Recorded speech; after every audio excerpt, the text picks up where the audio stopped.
are a winner. Stand tall, be proud. In the face of doubt, you shout it loud. Feel the strength, let it in. With every step, you're gonna win. You are a winner, feel no pain. You are a winner, feel no pain. Yeah, I woke up feeling like a champion. Every move I make, I got the stamina. Eyes on the prize, never lose sight. Grinding every day, pushing through the night. Got the fire in my soul, never back down. In the ring of life, I'm the one with the crown. Sweat and tears, yeah, I paid the cost. Every battle fought, I'm never lost. Hit the ball, feel the winner. Stand tall, be proud. In the face of doubt, you shout it loud. Feel the strength, let it in. With every step, you're gonna win. Every challenge met, every goal in sight. In the gym, on the grind, it's a warrior's fight. From the bottom to the top, yeah, I've been there. With the heart of a lion, I face the dare. No fear, no limits, just pure drive. In the race of life, I'm alive. With every push, with every strain, I'm a winner, feel the gain. Hit the floor, feel the power. In this moment, it's our hour. Rise above, break the chain. You a winner, feel no pain. You are a winner. Stand tall, be proud. In the face of doubt, you shout it loud. Feel the strength, let it in. With every step, you're gonna win. In this moment, own your name. You are a winner in this game. You are a winner. Stand tall, be proud. In the face of doubt, you shout it loud. Feel the strength, let it in. With every step, you're gonna win.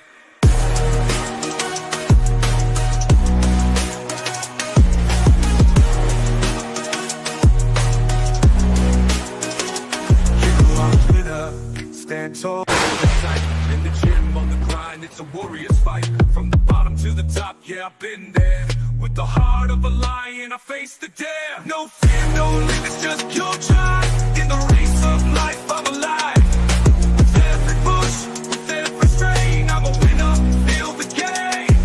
In the mirror, what do you see? Out in the face of doubt, you shout it loud. Feel the strength, let it in. With every step, you're gonna win. Hello, everybody. Welcome back again to another edition to your favorite channel, Blueclouds Media YouTube channel, your home for football and all Chelsea FC rumors and transfer news. We're tracking significant development in the transfer market today with updates on Cesare Casadei potential move and existing news regarding Chelsea pursuit of young, talented players.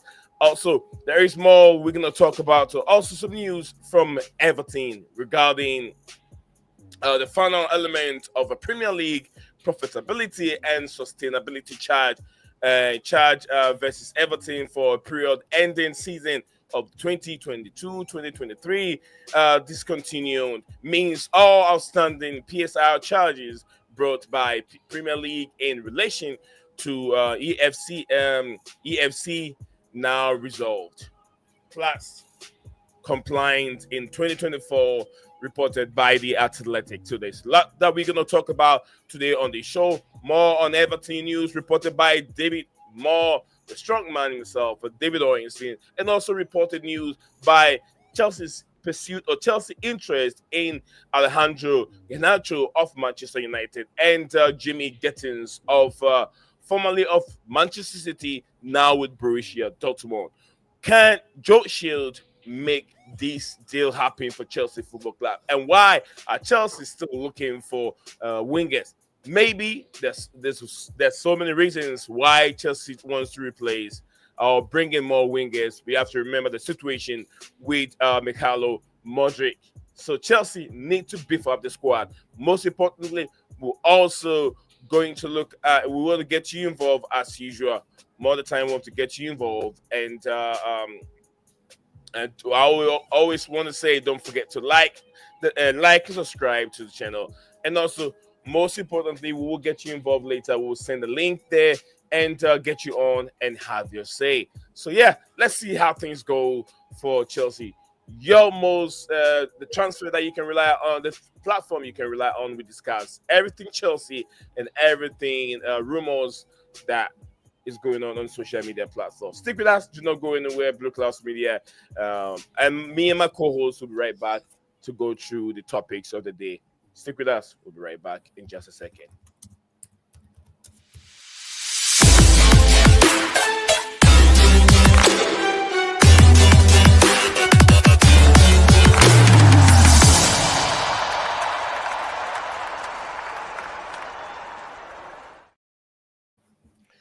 Welcome back, folks, watching us live at home, wherever you find yourself watching this channel from. I want to say thank you very much. You guys motivate us to keep going. We started way back, and now we're here in 2025, and we want to keep going. We want to keep it going. So if you're one of the lucky people out there that can help take this channel to the 10K that we're looking for, make it a point to like, subscribe to this channel, and most importantly, join the live chat. Let's dive into the world of Chelsea's transfer target and also some important news that is going on in the Premier League. We will talk about Erling Haaland. Yes, we know his new deal with Manchester City, 500K a week. What a deal it is for Erling Haaland. So let's say if Manchester City goes to relegation, will Manchester City afford to pay Erling Haaland 500 a week? Or maybe is there a clause that is being inserted into Erling Haaland's deal that means that he can move away from Manchester City, even though they get relegated? Time will tell. We'll get into the details of it, what is involved. It hasn't been made publicly yet, but we'll get into it. So let me welcome my brother, my big brother, Stephen G. Stephen G. What's up, mate? Welcome back to the show, brother. You all right? How you doing? Doing wonderful. Another day, another live stream, Steven. Oh, by the way, you know there was no goals in the first half. We've already had 2 in the second. Don't tell me Matata scored. Yeah, Mateta scored, and then Fulham had just scored as well, but I don't know who scored their goal. Oh, Matata put Palace up. That's good. Smith Rowe for Fulham. All right, Emil Smith Rowe. He could have been doing a better job for Arsenal. Arsenal struggling, looking for people to replace Odegaard when he's not there in the midfield. But yet they have a player like Smith Rowe. On the note of news, Arsenal have no Saliba or Calafiori today. Oh Lord, Saliba, Calafiori. Saliba's got I think it was hamstring tightness. Where is it? Yeah, hamstring tightness that he got from the Spurs game. And Calafiori didn't arrive with the squad either. You know who, if Arsenal miss for even 2-3 games, they're going to cry or they're going to suffer a lot? It's Gabriel Magalhaes. If Gabriel is not there... Gabriel and Saliba, on top of the fact that they're already missing Saka, have to miss games, Arsenal will tumble down the table. Things will be especially given that Calafiori's injured every other week. Absolutely. Guys, if you're watching right now live in your own comfort zone, whether you're watching this on X or YouTube, we're very, very lucky to be streaming on 2 platforms at the same time. I'm repping Detroit Lions. It's time for the Lions to get to Super Bowl ever seen over 30 years. Yes, over 30 years. Today, we face the Washington Commanders. The Lions face the Washington Commanders, and we are trying as much as we can. Jerry Goff, lucky we have a man like Jerry Goff as a quarterback, and a man like David Montgomery is returning. He'll be playing today in today's game. We have the Sonic, we have the Knuckle in the team over there. We have Amaron in there. We have Penel Sue in the defense.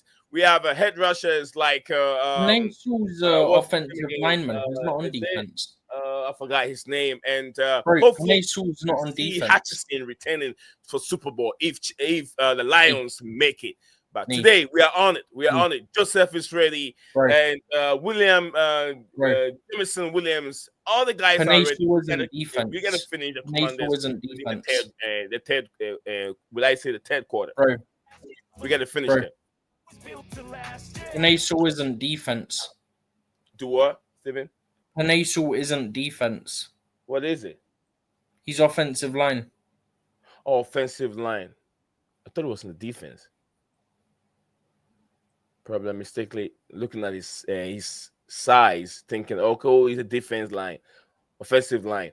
But yeah, repping Detroit Lions right here. So yeah, if you see me in blue and the Lions everywhere, yeah, representing Detroit Lions. Michigan for real. We're going to Super Bowl. Let's go, baby. All right, let's get back to business, Steven. Let's get back to business. Let's start from Cesare Casadei, Stephen G. Cesare Casadei reported saying that Chelsea want a hefty clause in his deal before they can let him go. Mm-hmm. That's what the reports say. Here. Lazio are set to improve their bid to Cesare Casadei, while Torino new proposal was still not enough to convince Chelsea. Chelsea want a hefty sell on clause also included. Sell on clause, is it similar to what they have on what's his name again? Is it McGahey of Manchester City? Where in the future they sell and just get a certain percentage out of this player because they seem to be a prospect, young talented footballer.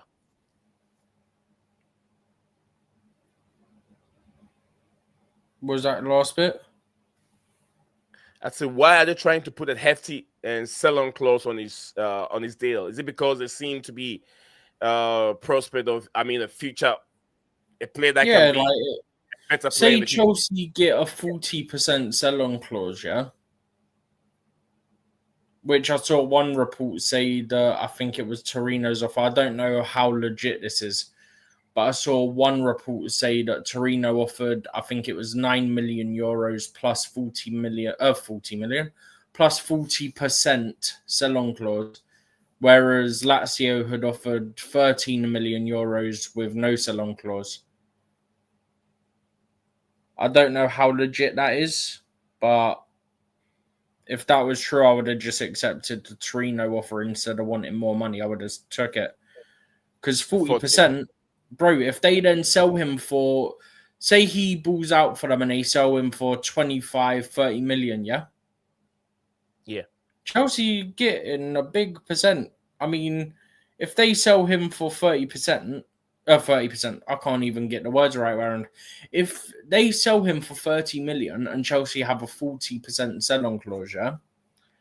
You're talking, about 12 million? That Chelsea would get from that deal? 12 million off, or just 12 million with whichever price. Is it percentage or percentage? Percentage, okay. 40%, yeah. But when we got rid of Livramento, that was the old ownership. We did the sell-on clause that it was a sliding scale, so to speak. So the more he got sold for, the higher the percentage that Chelsea got from that deal. But so it means that Chelsea can. What about okay? Oh yeah, that was the Tino Livramento. What about was there any sell-on clause on the left? It was a left back. Is it left back? What's his name? Lewis Hall. Lewis Hall. Yeah, Lewis Hall for Newcastle. Was there a sell-on clause on his deal similar to Chelsea? I don't know if we've put a sell-on clause on that deal. I don't know. I don't think we have. So Torino, from what you said you've read, Torino have offered 14, and someone has offered 7. No. 14 without. Torino offered. I don't know how legit this report is. That's why I'm very skeptical.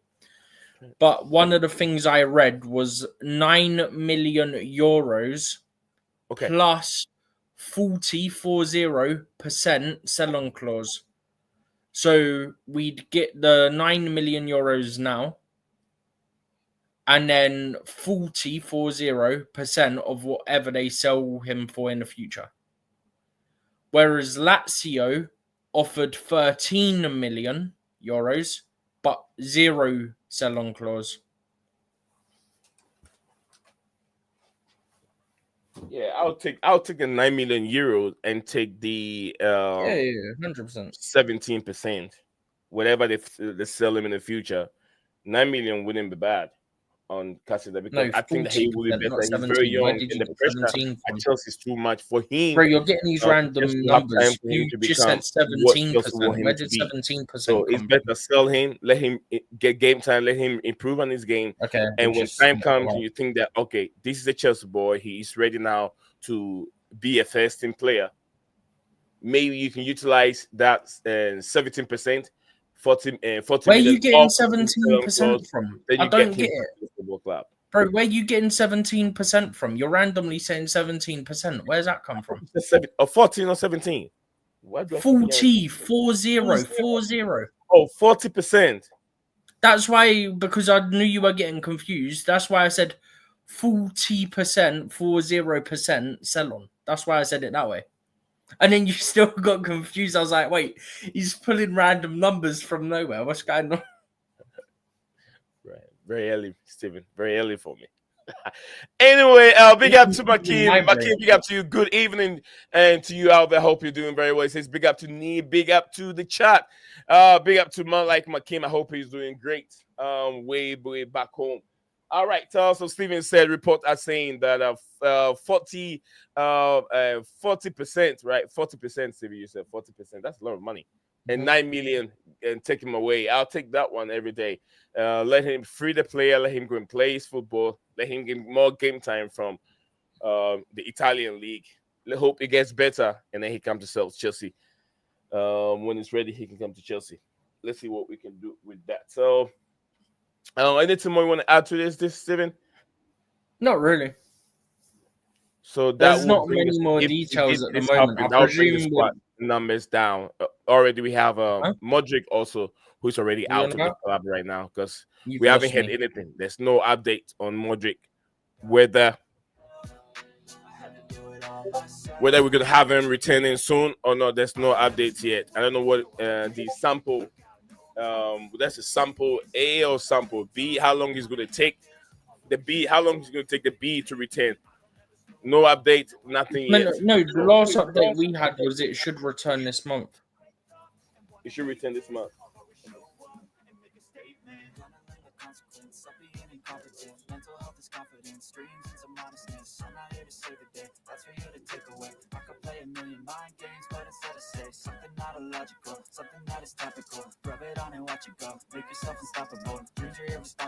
You have to put it on my notes over here so I don't forget. So I have it in mind. All right, remove from there. You're right.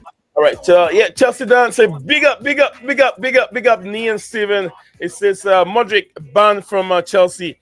He won't be playing for us again. Yeah, I do agree with you 100%, Dan. Modric won't be playing for Chelsea again. From what I'm saying, Chelsea will be try as much as they can to get their money back from either his agent or he himself. And there's so many things. It's not from them. It's not from them. Who's it going to be from, Steven? I saw something a while ago that said they might try and get money from, I think it was the Ukrainian FA. I think I saw. The Ukrainian FA. Yeah, I think that's what I saw. The Ukrainian FA. And Chelsea will be ready to sue them. And there's a lady, I remember this lady that came up by a couple of weeks ago who explained on how Chelsea can go about it. She's a lawyer or something. I made a video, remember? That video is still cooking on YouTube in a way, bit by bit. It's not going so fast, but once in a while it pop up on people's feed. That people that are researching for Modric situation. I know when Modric news pop up again, that video will be going out. It's about green video. Chelsea Dan, big up to you, Dan. Dan said as don't is this what as I think it means he doesn't want him. All right, it didn't come out very well, Dan. So I'm trying to understand what you're trying to say. Yes. So thank you very much, Dan. So far, Stephen, take us through the latest scoreline in the Premier League, if you can, brother. It's only the ones I told you: 1-0 Palace and 1-0 Fulham. Absolutely. If right now, if you're watching the one just ended earlier, there was early kickoff between Newcastle United and AFC Bournemouth. Bournemouth are playing beautiful football. Semenya, the Ghanaian international, unstoppable. Justin Kluivert, the son of the legend Kluivert, formerly of from Barcelona, I think Italy and Holland. Yeah, Holland. I say Holland. Holland or the Netherlands. Yeah, Mr. Kluivert himself. The boy is playing beautiful football. And also Brentford. Right now, Brentford 0, Liverpool 0. Leicester City 0 right now. Fulham, Emil Smith Rowe have put Fulham up 1. And West Ham United 0, Crystal Palace 1. 1 Mateta. One player called Mr. Mateta. Watata. He has put in the Crystal Palace up front ahead in this fixture. And By the then way, Neil, as you're saying that, yes, sir. As you're saying that, in the Championship, Frank Lampard's Coventry have just gone up 1-0. Beautiful. Frank Lampard. I'm supporting. I'm not a Coventry supporter, but since Frank went there, I've been supporting Mr. Frank Lampard. The last game which we'll take on later on, probably around 8:30 p.m. UK time and 12:30 p.m. my time over here, is Arsenal versus Aston Villa. It will be the game of the day. It will a game of the day. I'm sure a lot of people will tune in to watch this game. And like Steven said, some key players, Calafiori, Cauliflower, I call him, will not take part in today's game. And Cauliflower, and then who else, Steven? What? Cauliflower and who? What, missing for Arsenal? Yeah. Saliba. Cauliflower and William Saliba, who's not, also will be missing today's game. So I don't know how Arsenal will deal with this situation. They're going to bring in the young players. But anyway, these are the games that is going on right now at this moment. Chelsea done say, they want money from them trying to sort agreement for Modric. They want to sell him. Liverpool 0, Brentford 0. Bournemouth spank Newcastle. Beautiful. He just spanked them in St. James's Park. That was so beautiful from Bournemouth, man. He couldn't do that to Chelsea. Chelsea were just unfortunate. Nicholas Jackson, if you had a day, Nicholas Jackson we could have destroyed Bournemouth at Stamford Bridge. We could have destroyed Bournemouth. Hope we can win against Wolves as we go back top fourth and don't look good. Lavia, Palmer are out of the day. Not really out. They're doubt. So maybe we might see Palmer. Lavia, I'm not so sure. That guy cannot even play 3 games in a row or 4 games in a row. He went straight down the tunnel for a massage on his leg the other day. Yeah, with Lavia, I don't know. But with Palmer, I can guarantee you Palmer will play. But Lavia, I can't guarantee. I wouldn't say guarantee. Let's not say guarantee. I mean, I can guarantee people that Palmer, I believe that guy is. I'm not guaranteeing nothing because we don't know what his issue is that caused him mistraining. So I'm not guaranteeing nothing. If they say doubt, meaning that it's not that serious. That's how I take it. Doubt means he's unlikely to play. Unlikely. So yeah, meaning likely he can play. Unlikely and likely. So put it this way, Yanni. That's what I'm saying. If we look at it in terms of, say, it's a similar way that they use it to what the NFL do, right? A doubt means more likely they will not play.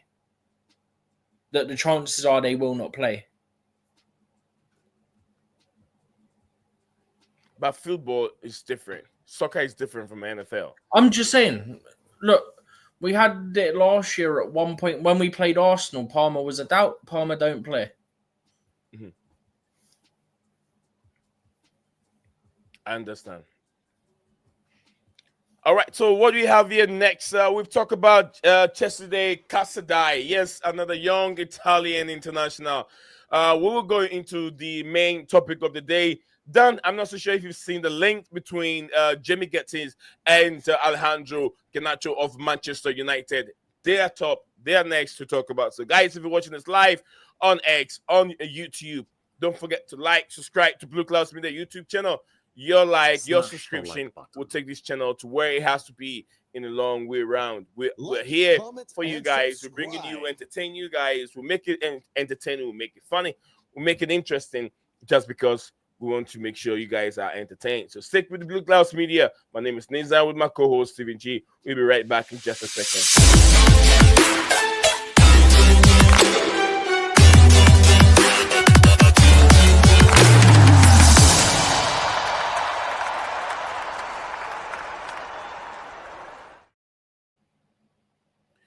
Interesting. We are back again, guys. So, folks, if you're watching us live, Steven G in the building with me, with Nate Zion, representing the Detroit Lions, trying to make the first ever Super Bowl. Ever Super Bowl. That's not this round yet, by the way. Yes. What was that, Steven? That's not this week that they do that, by the way. I know. I'm telling you, they're trying. Can you hear me, man? Can you hear me? No, I'm saying you're talking as if it would... No, you're not getting it. You're talking as if that would be decided this week. That's no, it won't be decided. It's a playoff. Chelsea will play. I mean, that's next week. Lions will play the Commanders. But I'm saying that they are trying to see if they can make the first ever Super Bowl in over 30 years. First ever in over 30 years. So yeah, it's a journey. They're not trying that today. They're trying that next week if they make it. Oh my goodness, Steven, what's wrong with you? Nee, that's like me saying, say Chelsea get to, I don't know, Chelsea the are Club trying to World see Cup quarter final. Chelsea are trying to make it to their their third Club World Cup final, the first edition of this one. It's too early to say that. You're 2 games away. 2 games is still early. Is it too early? I don't think it's too early.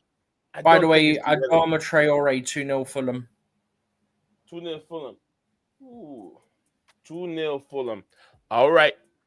Thank you very much for the update, Steven. So yeah, we'll look at this earlier yesterday. We had this news from Mr.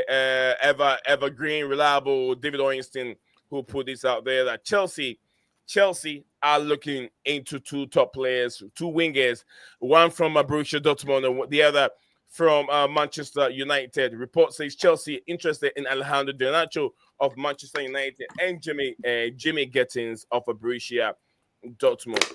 Steven, why would Chelsea want Alejandro Garnacho? We'll start with Alejandro Garnacho. Guys, I've sent the link there. If you want to join us and have a show, talk about some of this topic, you're very interested, you're free. If you're free, feel free also click on the link and then join us here. Yeah, Dan said, good, Steven. Good.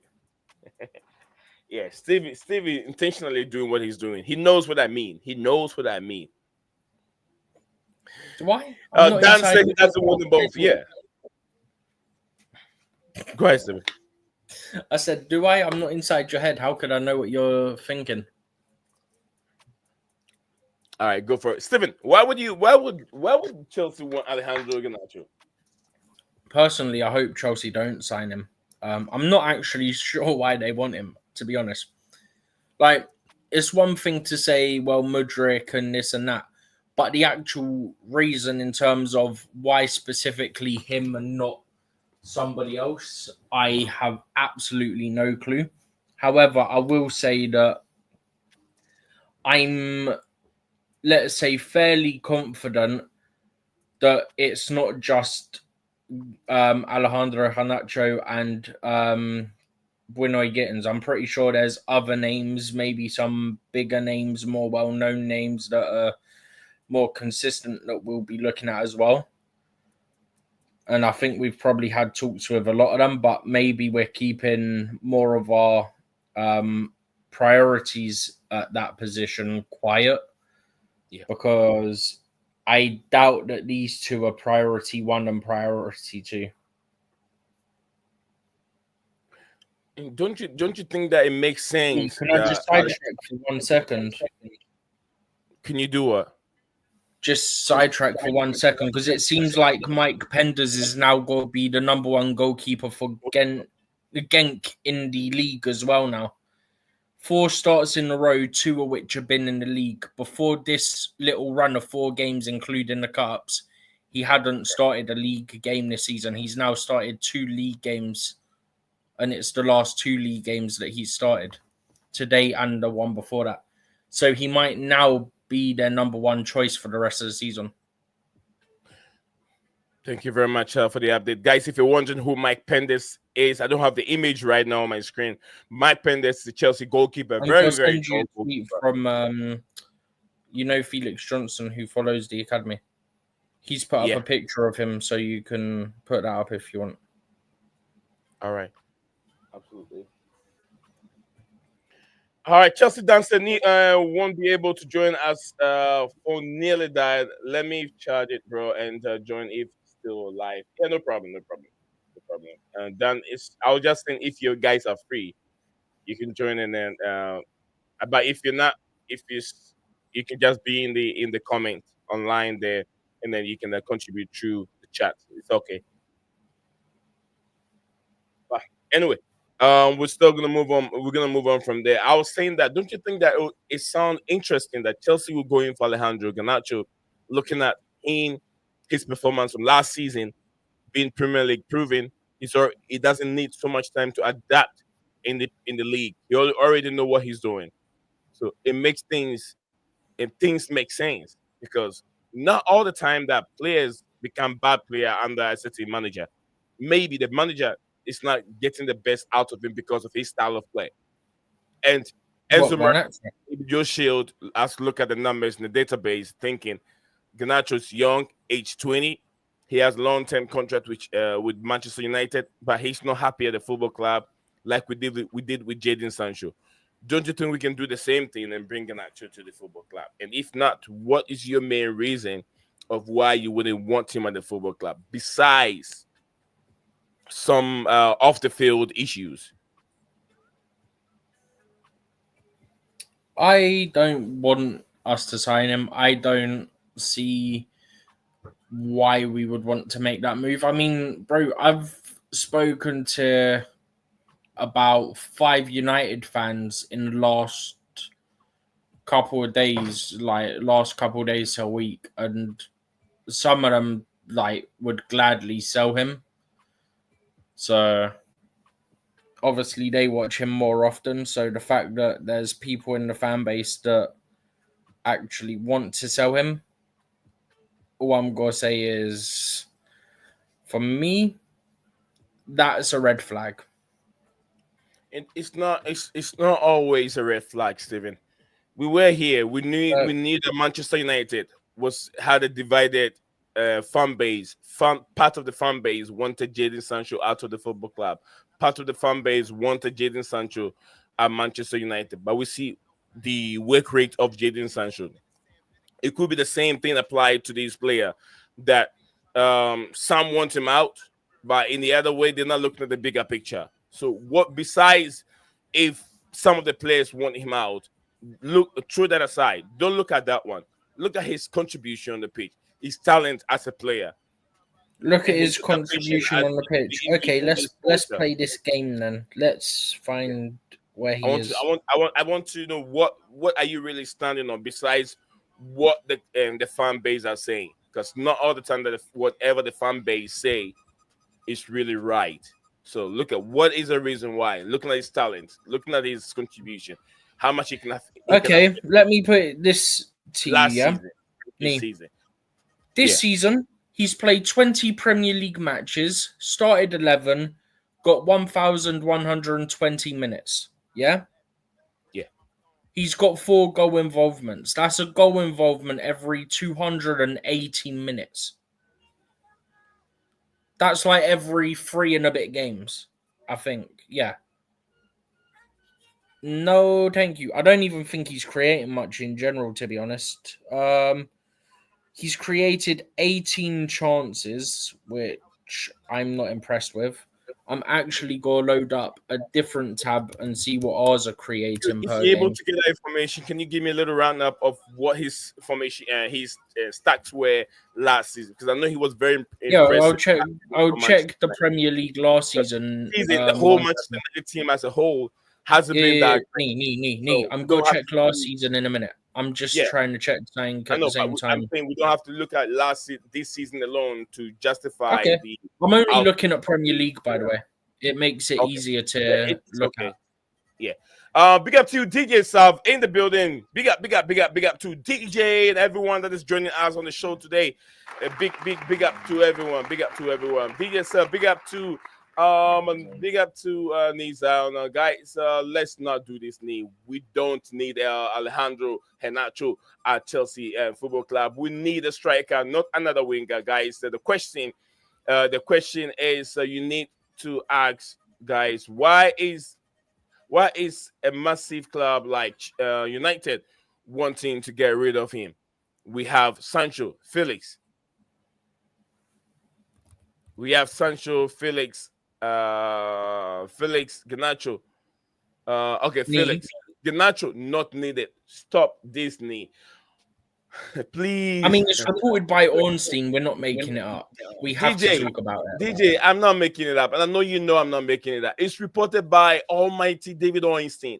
And when Ornstein makes reports, there's a lot of value. Ornstein is just like Fabrizio Romano. When Ornstein makes a report, but better. Ornstein he doesn't just put things out there for clickbait's sake, for popularity's sake. His news are very valuable. That's why he worked with top media houses like the Athletic and then the NBC SN. By the way,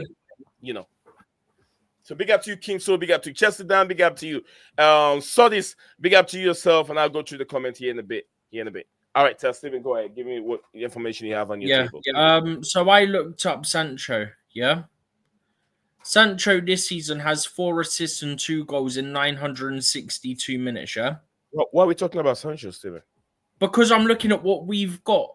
He mainly plays on the left, so does Sancho. Okay.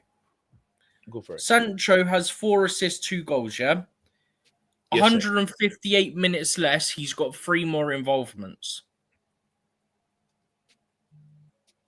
So if you do 158, because that's the amount of difference in minutes, yeah? Divided by 3, because that's the difference in involvements. That's an involvement every 52 minutes in terms of compared to what the difference is in minutes. Now, if we go onto the actual Premier League website so I can get more accurate data for the number of chances actually created, because I want to look at that as well. I'll look at this season and last season for Garnacho. I just need the tab to actually load because it wanted to be a bit slow. Here we go. We're starting to get some movement now. Okay. Kim So said hello. Big up to you, Kim So. Kim So in the building says Newcastle lost. Are we going to win today? It's a big question.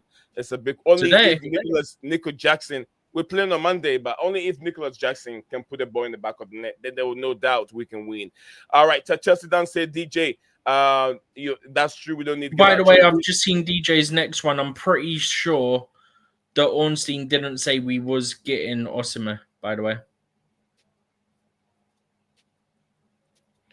I wasn't so sure about the Elsie one, but Sodi said that we don't need El Garnacho. I think that we know why Chelsea. I don't know. He doesn't know why Chelsea management are interested in him. We need central defender and a striker, which everyone can see that. DJ Nee is threw up again in his Wikipedia media on it again. Oh Lord, Dan, are you reading?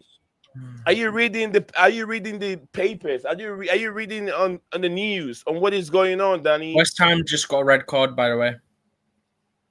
So they're done. I want to say Potter's face. What Potter's face looks like.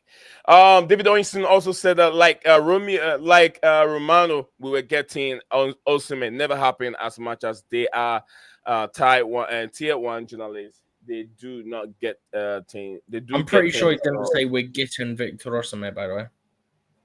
I'm checking this now. Brown envelopes again on David Ornstein. Come on, man. Put some respect on David Ornstein's name. He doesn't do. No, Ornstein said Chelsea were awaiting the green light from Victor Osimhen before advancing in talks with Napoli. That's what he said. Basically, Chelsea hadn't got the green light from Victor Osimhen, so Chelsea didn't talk to Napoli. That's what he said. So, DJ, you see the difference? He said Chelsea was waiting for the green light from Victor Osimhen's entourage, but it never happened. So, Dan, I want you to read the social media platform. Go to Google and read the link with Chelsea and Alejandro Garnacho and Chelsea and link with Jamie Gittens. Go and read it. Don't come over here and say I'm waffling syrup. Well, that reminds me. Today I'm gonna make some pancake anyway. Don't come over here and tell me I'm waffling syrup. Go and read, Danny. Don't read. You don't read. When we come over here, you keep giving me stuff from Wikipedia that is not true. And your brother did yourself would testify to that. And I know you've been doing that a lot, Dan. Don't even come on me on that because I know you very well. Wikipedia merchant. Me, by the way, last season in 36 games, Garnacho got 7 goals, 4 assists in the Premier League. Yeah. He created chances created. I need team play. I don't need attacking. He created 6 big chances. This season, he's created 3 big chances, so 3 less. But in 16 less games, he's got 4 less goals and 3 less assists. But here's the key thing. He's played 1,453 minutes less. But the fact that last season in 2,573 minutes, he only got 4 assists, created 6 big chances, and got 7 goals is a massive concern. Like, how are you creating 6 big chances in 36 matches with over 2,500 minutes?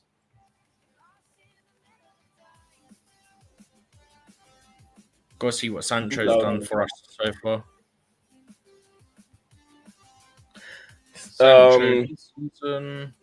So Sancho this season has 4 assists, which was Garnacho's total of the whole of last season. Sancho has 2 goals. Garnacho got 7 last season. Sancho has played 21 less games because obviously we're still in the very early stages of the season. Team play. He's created 4 big chances already in 21 less games. And he's played 1,611 minutes less than what Garnacho played last season.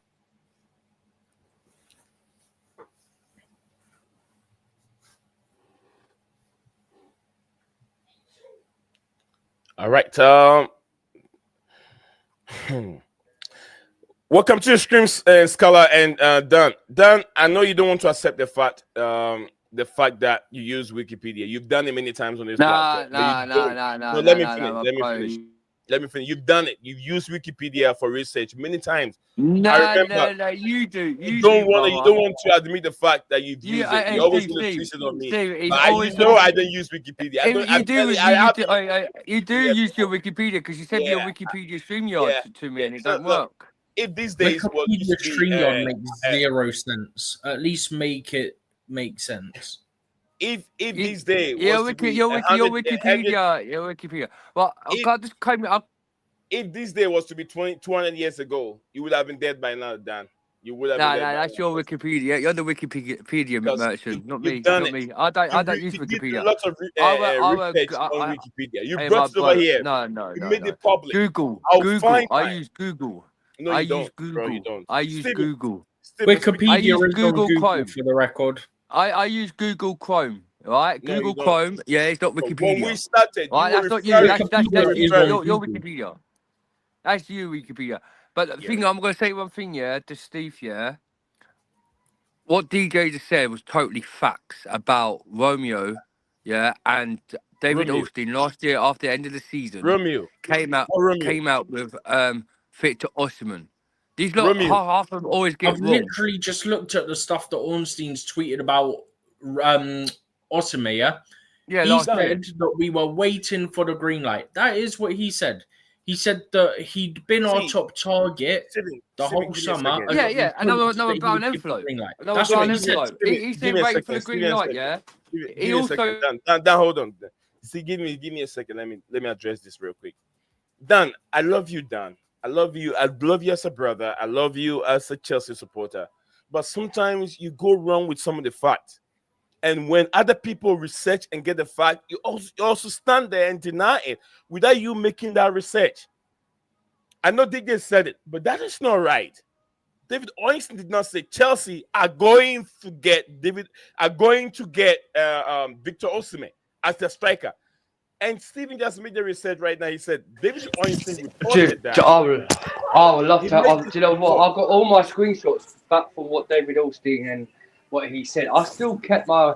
I hope I still got it on my phone yet, and I'll send it. I'll send it. You'll not even I'll send send it to me.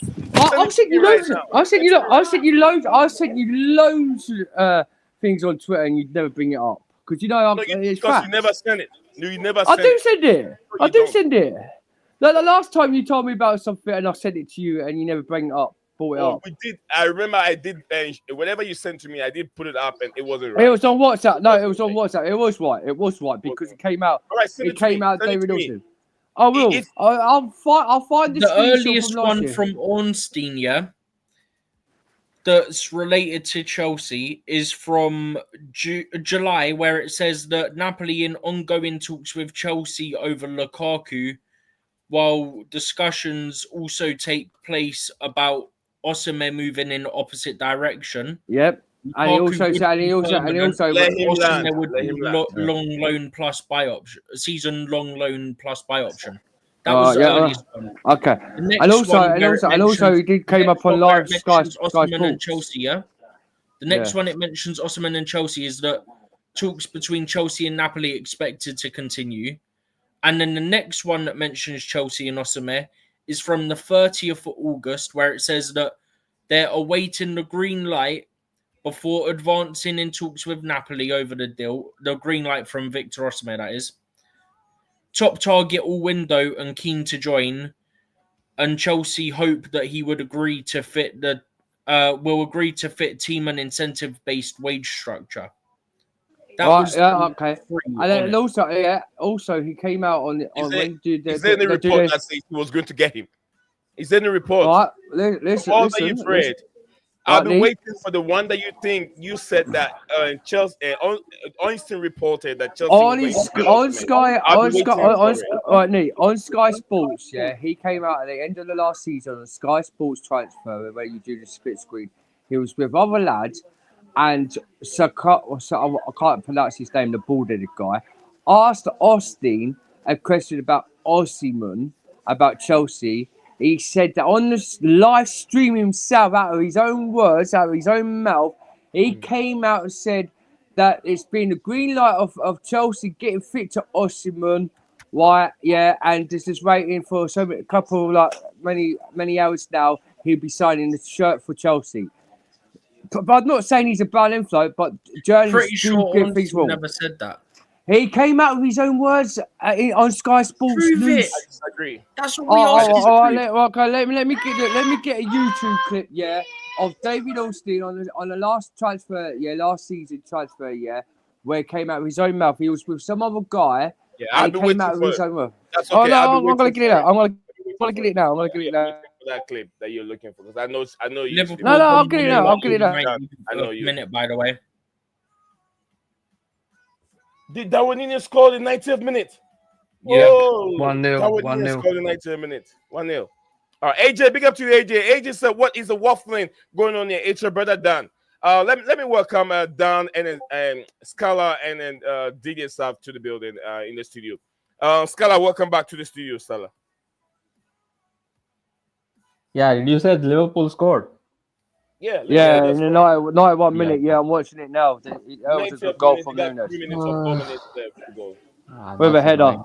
With a header. Yeah, man, that's annoying. Yeah.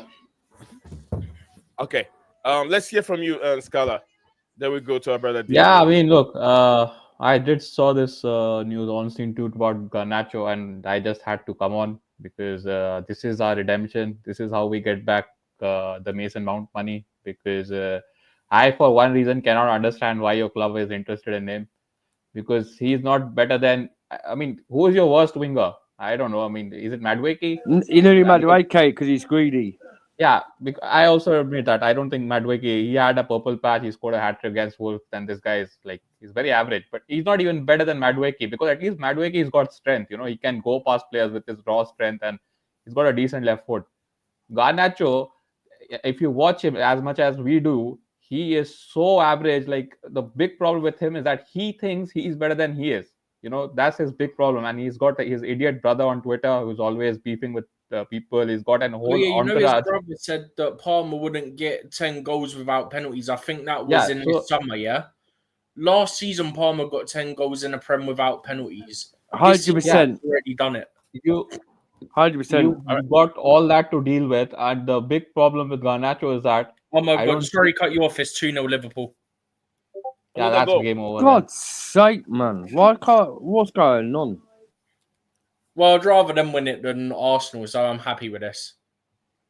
All right, so go ahead. Yeah, so I can't understand why your club is interested in him, because I don't see you guys moving any of your wingers out. I mean, at the moment, but especially considering United have put a price tag of 70 million. Even if, say, you guys pay 60, I mean, that's like 60 million wasted, because he hasn't got a high ceiling. At least with other wingers like you guys have, they've got a good ceiling, like Sancho and Neto, all these guys. They can go to the next level. But he is very average. There's a reason why Napoli want him, because they want to play that quick transition style football. Skylar, do you think Garnacho can touch? Do you think I was going to ask him. I was going to ask him. Yeah, I'm going to let him know. I was going to ask him. Yeah, okay. I'll talk about nothing first. I'll ask him afterwards. Let him finish, then you ask him a question. Okay? Yeah, I mean, the big reason why Conte wants him is that if you can see, like, he wants to fill his team with ex-Premier League players like McTominay, all these guys, because they look half decent in that league, because that league is not quick, and Garnacho, he will actually do well. There's a reason why Milan wants Rashford as well, so... I don't see Garnacho going to Chelsea, but it will be like a good banter for us to get that Mason Mount money back, because he's not going to be doing anything at your club. I don't even see him like a Maresca type of player as well. So yeah, I'm a bit confused, like why Onstey, like a journalist like Onstey will say maybe it's like a whole new policy of investing in under 25 players under the age of 25, maybe something like that, but. Yeah, I don't think we are going to be selling to Chelsea. And if we are going to Chelsea, I think it will be like very close to 75 or 80 million, something like that. But I don't think you guys will be paying that kind of money. But yeah, it was interesting to see like a reputed journalist tweet something like that.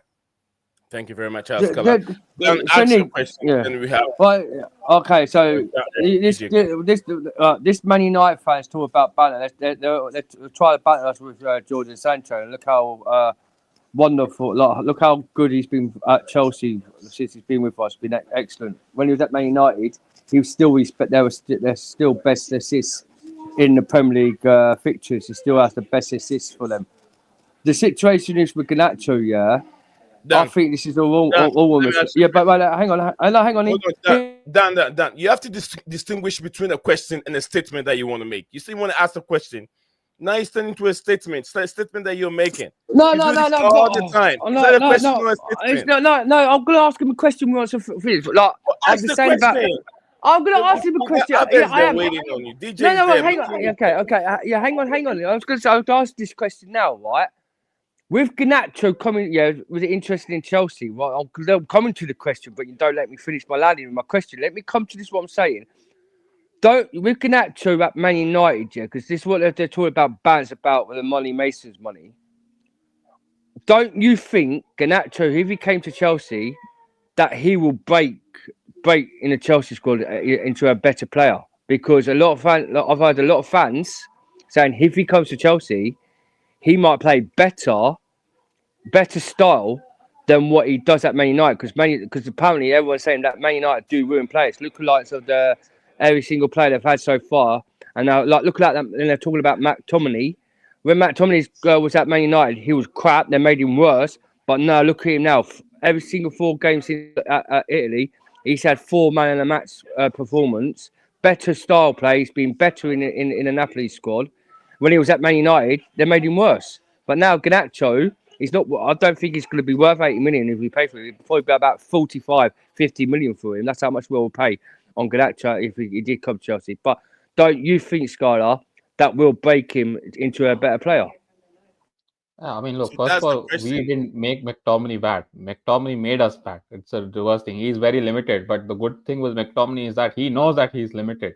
He's not got that arrogance. He's not like he hasn't got a PR around him like that. So, and there's a reason why he's at Napoli, because I already told you that that league is very, very slow. I watched fair bit of Italian football, and that league has not. It's like chalk and cheese between the Premier League. So someone like with a limited technical ability of McTominay, if he can do well there, quick players or much quicker players than him, they'll, I mean, look, Henrik Mkhitaryan, I watched the previous week, I was watching Syria, he was doing well, and that guy has been done for a couple of years from the top flight. So yeah, I don't think there's a fair comparison.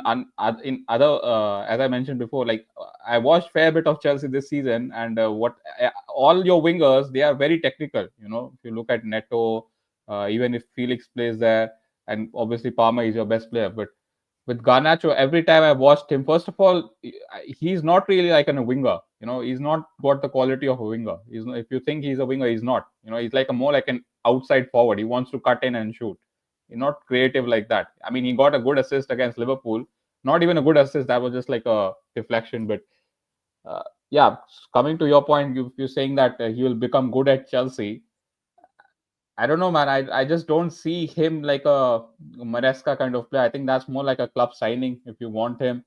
I think you're just imposing a player which he is not good enough on a manager who doesn't want him. That's my opinion. And again, like you'll see that in the after 4 or 5 games, you'll see him like dropping like down the order. Anyways, you've got so many attacking players, so you'll be struggling to find a place for him. And do you want to pay 60-65 million for a 3rd or 4th choice winger? I mean, I don't know. That doesn't make sense to me. All right, thank you very much. Let's go to DJ. I see DJ have anything want to say regarding these transfer rumors. DJ, Yeah, big up to AJ. AJ said keep it short. Thank you very much, AJ. Chelsea, Ty says a big up to me. Dan is waffling as usual. No, I ain't waffling. No, I ain't waffling. Chelsea. Let's go to DJ. I was asking Skylar, would you reckon we're breaking? Okay, it's okay. Big up, guys. Big up to everyone. Big up everyone in the comments as always. DJ, welcome back again. You know what I'll say to you, Scholar, right? If I was your club mate, yeah, I'll do a smart thing to do here because of the way we're treating our player. Yeah? I would take João Felix from us. Do you know that? Because this kid deserves to go and play deserves to go and be playing on a regular basis. No, DJ, DJ. I'll explain why, brother. The way our club is treating him at the moment, I'm sorry, the way our club is treating him at the moment, yeah, we're going for a player like Garnacho, who everyone knows we don't need, right? And I'll be honest, I am pissed about what I'm reading every day. I'm sorry to use those terminologies at the moment, yeah, but it's facts, yeah. I'm reading a club that we're looking at, and it's funny Scholars using the word 80 million there, whatever. Correct me if I'm wrong here. Wouldn't 80 million get you Gyökeres from Sporting Lisbon?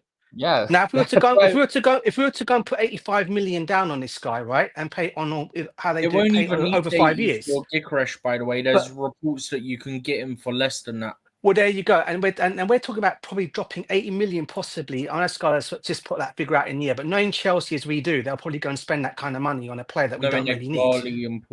Yeah. So we'll go and do that when you can go and get a striker that we bloody well need at our football club, and you want to go and spend money on Garnacho. Now, listen, I actually rate Garnacho. I think he's actually a good player. I really do. I just don't think we need him at Chelsea. You look at our left wingers, right? You've got Sancho, you've got Felix who can play there. All right.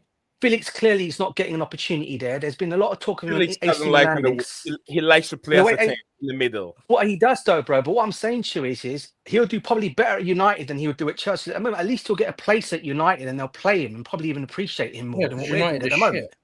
No, we cannot play him. Look, but he's not crap. He's not shite. We cannot play Garnacho in our team because we don't play with wingers. Oh, I'm just saying Felix, bro. No, I'm saying Felix, bro. I'm saying 100%. Felix that's what I'm saying to you, bro. 10, yeah.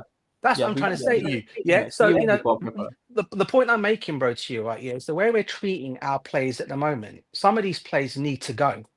And I think this is the only way we're going to learn as a fan base for one, as a football club for another, and let them go and ball out elsewhere. Because that's what they're going to go and do. Yeah. João Felix, we all know what this guy's potential is, regardless of how fans feel about this guy, right? Yeah. When he does play for us, I don't think he does things wrong. I just think he just doesn't get an opportunity to play. And and he can fit in our formation with Cole Palmer if the manager decides to play that. But clearly he doesn't want to do that. Right, yeah. So I'm looking at the situation and thinking, where would you put Felix? You know, what would you do in this situation? Why are we going for another winger? Right? You keep saying it's a club. Again, you're right. I don't think Maresca really wants Garnacho, to be honest with you. I don't think he does want him.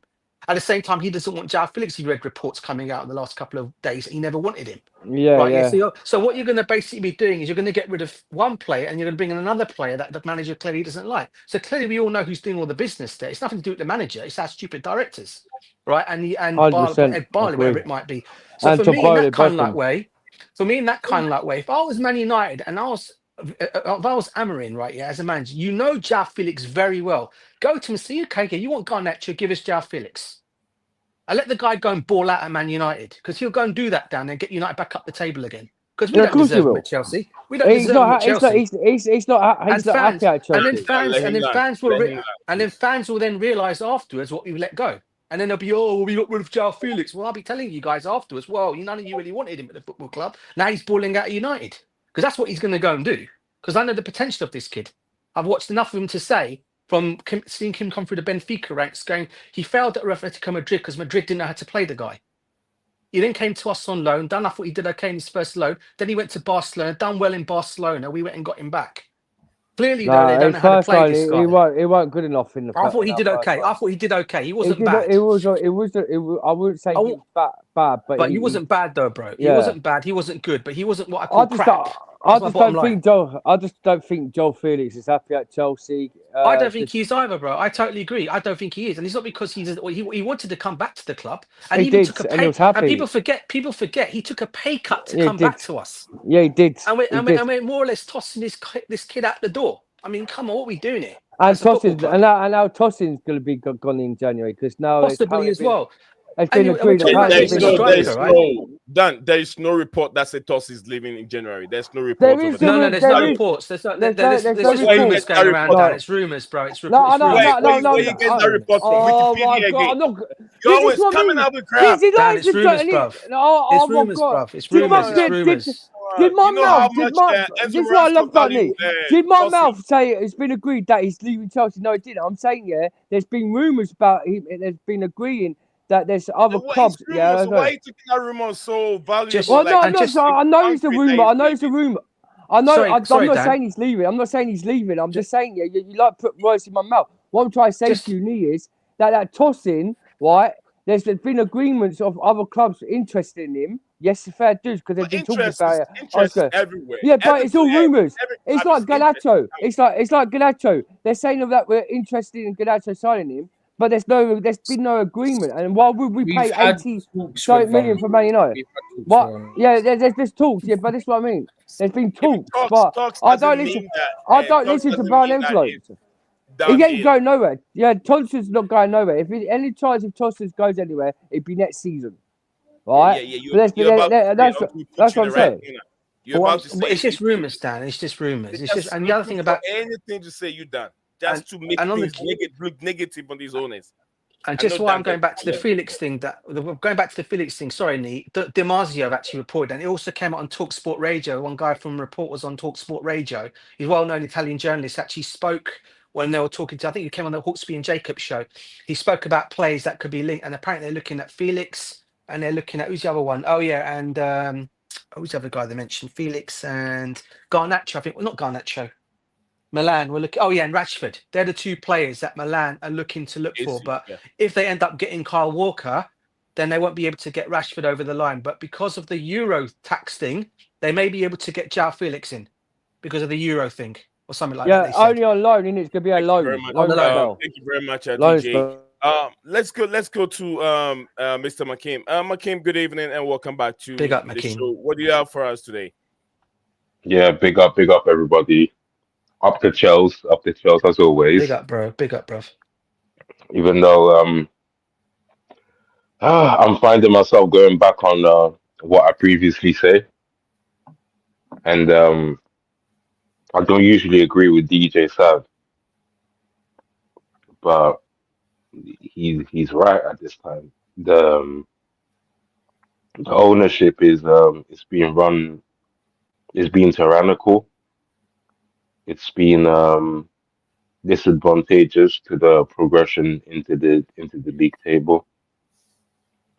The player management has been horrible. There's no human side to the team. From when you have legends saying they don't recognize the team, we all thought, yeah, they're just talking. But with time, it reveals itself that there's no soul. It sounds like transactions upon transactions, and it just it's not the right way because it ends up you end up politicizing everything, and the best talent doesn't really blossom. And DJ is fully right about the João Felix situation. He's 100% correct. That whole thing, and I think we should turn and aim towards the sporting directors and the owners. I think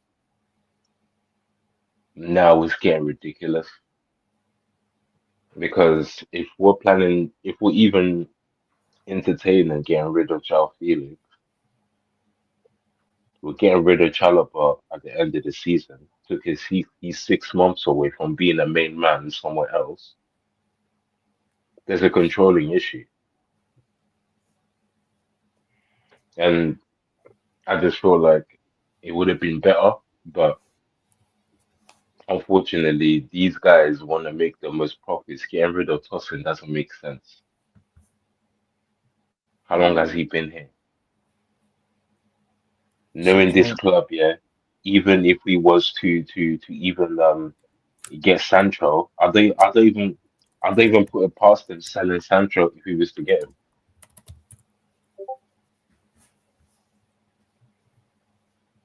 The team has been disorientated, and it's like the club is not being run well because the fans are not happy, and it's like, why? What are you doing these for? What can Garnacho add to our team? I don't understand. All right. Cole Palmer won't be saying next year, Mackin. If this Palmer won't be next year, what waffle is that? He's not bro, gonna be. this time You actually never know. No, but Steve, you actually never know how much it would take to get Palmer out. 300 million at least. Bro. They interrupted Chalobah's loan. The one 100%. Time in his career where he shined. These guys are controlling as F. There's no stopping them.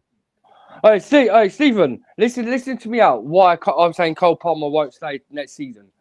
If this shit shambles of these Ed Stewarts, all these owners doing what they're doing, getting win with yeah, Egg Barley and Top Barley, I don't care. They're both of them. Yeah, they're both of them, Top Barley and Egg Barley. They're both. No, I taking too. No. Put this way, Steve. How about you get rid, yeah? How about you reach? Once I'm gonna come off.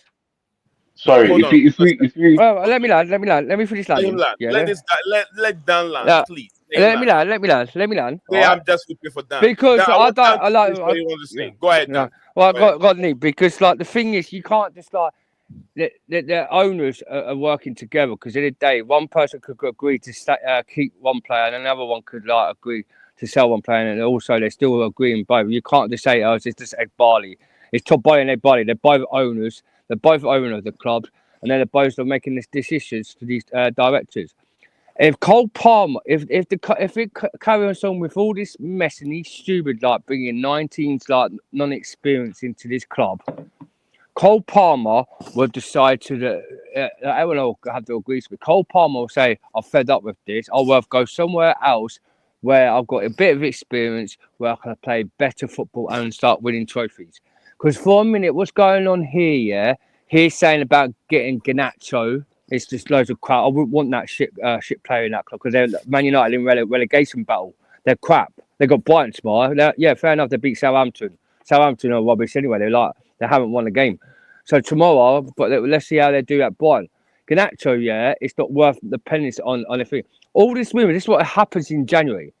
We always have like all these Wikipedia like Nice and all these journalists coming out with all these things, yeah, and doesn't happen. So just wait. Let's see who we sign. Once you'll only find out, yeah. Yeah, but Dan, if you don't reach, hang on, wait, Martin, wait there. Well, you only find out if the player's been signed when they're at Coburn wearing that Chelsea shirt.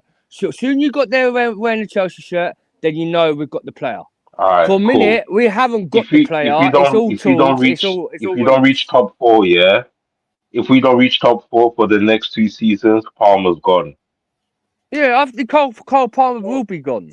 I will also add another thing about this directors, guys. You said Palmer will be gone next season. That's what I'm trying. That's what I'm making. No, he won't be gone next season. No, next season. But if we do bad this season, yeah, he might go next. Depending how bad we go, and we know how bad we can get. But guys, if we don't make Champions League next season, I'm not saying if we don't, but if he doesn't make Champions League in the last 2 years, or don't make nothing, he will be gone. But can I ask you guys an honest question? Do you honestly and truly think Real Madrid are going to fork out 200 million plus for him? Because that's what it's going to cost to price him out of Chelsea. It's not that easy. It's not that easy. That's exactly how much it's going to cost to price him out of Chelsea. And that's no club, regardless of how 250, I'd say right now. At least successful as they may be, Real Madrid, even they have to go by FFP rules and regulations. Yeah, but it's a reality, DJ. It's not like we're making it up. They've inquired for him already. The money. No, they've already inquired him, and the inquiry came back. Yeah, because he came back as 150 million. And now, out of nowhere, what a coincidence, you got men like Isak is now a £150 million striker. So what makes you think here that Cole Palmer is out of reach? Facts. It's not impossible, bro. Look at Jackson. He's got more goals. You're missing the point. You're missing the point. Even if he wants to go, yeah, you think the club will go, all right, you can go. No, the club will want like 200 million. No, they will, because that's what they're looking at for money. And they probably will get it. They'll get it because it's money, profit. It's profit to their eyes. It's money. Where I agree with Dan and Makimo, because we've gone along with the same thing with these owners in terms of and the directors, in terms of what we're doing with these players here. Because we all know, right? Yeah, as I said it before, Skylar mentioned it earlier on, like. Knowing Manchester United, okay, they all say to Chelsea, you want Garnacho, give us 80 million, right? Now, you look at that 80 million, you can drop that kind of money on Gyökeres from Sporting Lisbon. I mean, I know Dan and I know Makiman's not a fan of Gyökeres to say it come to Chelsea. I'm just giving an example. I am. Right? Okay, Gyökeres could get to Chelsea, all right, with that kind of money rather than Garnacho. Now, you're trying to tell me they can't go and get a striker this January. And January, what I tell you is they're saying, he won't leave Sporting. I tell you what, if they drop 80 million, let me tell you this right now about Portuguese clubs, guys, right? Yeah. As much as they may be fighting in the league for Champions League, they need the money. If the money is right for Gyökeres and they think, 80 million is now, we better get it now. We might not, because even though they're thinking, come summer, there'll be a scramble for his signature. Not many clubs will think, because his price will be dropping anyway. You realise there's reports you can get Gyökeres if you want to do the exact same currency, yeah? There's reports that it'd be £65 million. Yeah, bro, you can do that and then go out and find someone for 20-odd million for the win. Yeah, we can't do that, but they won't do it. But they won't do it. This is my question. I got a question for you guys. So, the question is, I know we've been talking about Gyökeres thousands of times on countless time over here on this platform. The question is, the manager that we have, the kind of striker that Gyökeres is it the kind of striker he's looking for? We've all been seeing the kind of strikers that Chelsea has been linked with in the past 3 seasons now. I have a simple question answer to you, bro. Bulky, tall, number 9, traditional number 9, which we see Gyökeres doesn't have that attribute. I've got a simple answer on that one. Could we say that could be the reason why that Chelsea No, are no, not no, no, looking no, no. at. I'm asking, could we say that? No, bro. I've got an answer That for could you. be the I'll say reason to you why on that Chelsea one. are not looking at Gyökeres the way he plays, and they're looking at Ma- Omari Dion, they're looking at Liam Delip, and then what's his name, the one from Do Brighton, you say Liam Delict? Liam Delip or whatever. What did whatever. it? What did it for me? Delap, For Delap, me, I Delap. don't know if it's all that's talk. just Delap, audio on my end. That's why I'm asking. it's all talk, and we're not in that Delap. Yeah, he might be a good. They call him He's the a next good Harry prophet. Kane. You know that? Yeah, they him the call him. next Yeah, Harry Kane. they do call him an ex-Harry Kane, but he plays for Ipswich, The right? comparison. And this guy, Chris, right? I know, bro. I agree what DJ said about Guy, yeah, right? Good question. Well, I can't pronounce this one. Well, any day, yeah. How do you know if we went and bought that player for Enzo Maresca that he would actually adapt well? Like what Needs has said, he hasn't got the strength for the mentality. How do you know he'll come in? Obviously, if he comes to the Premier League and don't adapt to the Premier League that well. He's played for Coventry City, bro. He knows already the English Yeah, league, but Championship. Yeah, Championship. He's still in England, though, bro. That's the point. But Premier He's League still in is England, more. bro. I know, bro. Yeah, but Premier League is more stricter and more harder than the Championship level. No. What I'll say to you on that question is it's tough crap on Maresca. It's tough crap because at the moment they're bringing in players like Felix that he didn't want. Yes, let's put it out there. There's talk that he didn't want Felix. The owners are still going and buying him. Now all of a sudden you've got a player like Gyökeres that maybe the manager does not want, and all of a sudden they're going to listen to the manager and say we're not going to buy him for you. Tough. That guy is a better striker than what we've got at the moment, mate. And he'll come in and he'll rip up the. He won't go Man United. He won't go Man United. He won't go United. Do you know what I was saying? Some guy said in the thing in the chat. What? There's a guy in the chat saying he will go Man United. Hang on, let me quickly lay this out. United who have FFP troubles, who also have Xerxes and Højlund, would struggle to move those on for profit. Yeah. Which, if you struggle to move them for profit, your FFP and PSR issues get even worse. Yeah. Because you're at best making break even, which means you aren't moving further away from PSR line, which would allow you to replace them anyway. Yeah, 100 million. There's 100 million spent on both strikers already, Serki and John. So who's going to buy them for at least break even value? Because I think both of them were. What was Xerxes? Xerxes was about 40 odd, right? And Højlund was about Højlund was about 60 odd, I think, 50 odd. For 65 million they paid, like 65 to nearly 70 million. 60 Højlund, right? Because he was about 30 million more than Jackson, right? An add-on, and including the add-ons. He was 72. 72 million. 72, yes, that's what I said. Yeah, like nearly 100 million striker there. Nearly 100 million striker that hasn't done hardly nothing for Man United since he's joined. All right, guys, keep the comments coming. And we'll take your time. I will take our time to go through the comments as they come in. There's a lot from Leighton CFC watching this live on X. There's a lot coming from me, and I'll take my time. AJ, big up to AJ. Keep it coming. Patrick also. Keep your comments coming. Up to the coach. Patrick, we'll go through. And guys, do not forget one more thing you got to do. The most important thing to make this channel going up. We're entertaining you. We're giving you would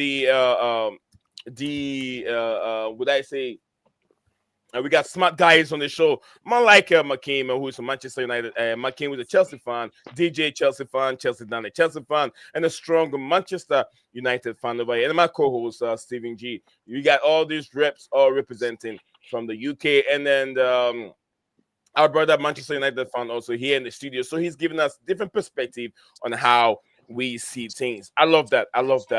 So let's keep it going. Go through a few of these comments, and then we'll give the time to the panel to have their say.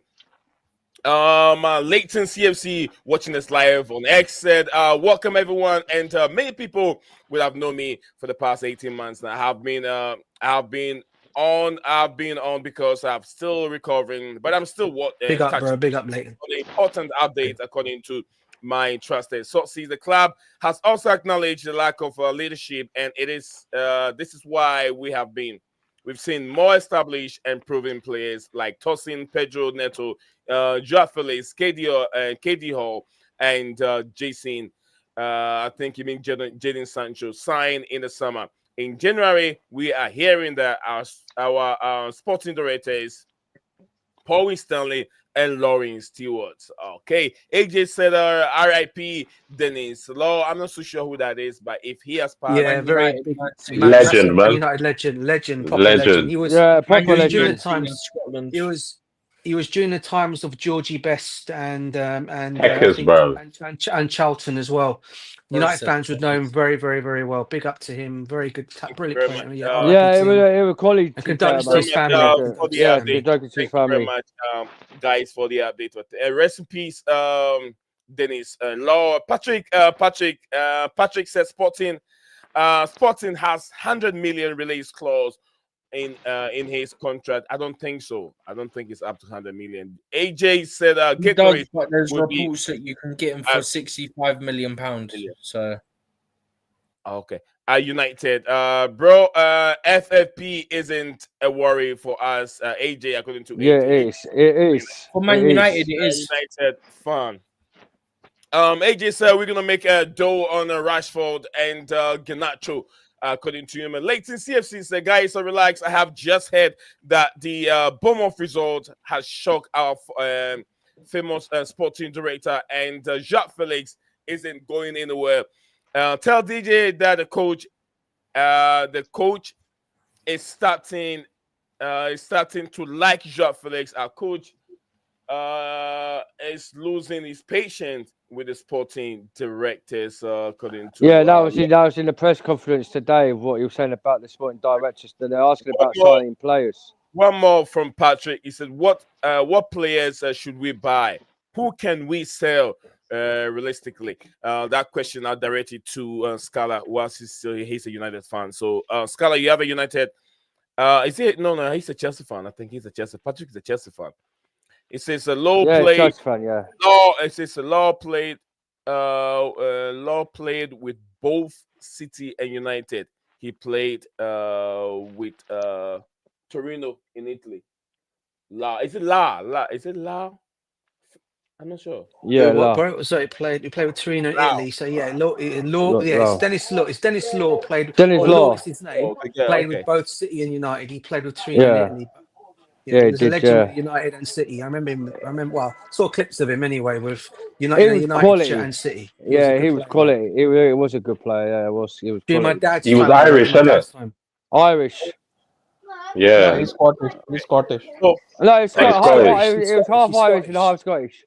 I think. Okay. Scottish. Smash the like button. Thank you very much, Patrick, for your for the comments that just came in. Thank you very much. Also, letting us. I didn't know much about him, but through you. Yeah, he's a Chelsea fan. Some of our panel are giving us the highlights of this legend who just passed. But thank you very much for sharing that with us. Guys, anything you want to add to it?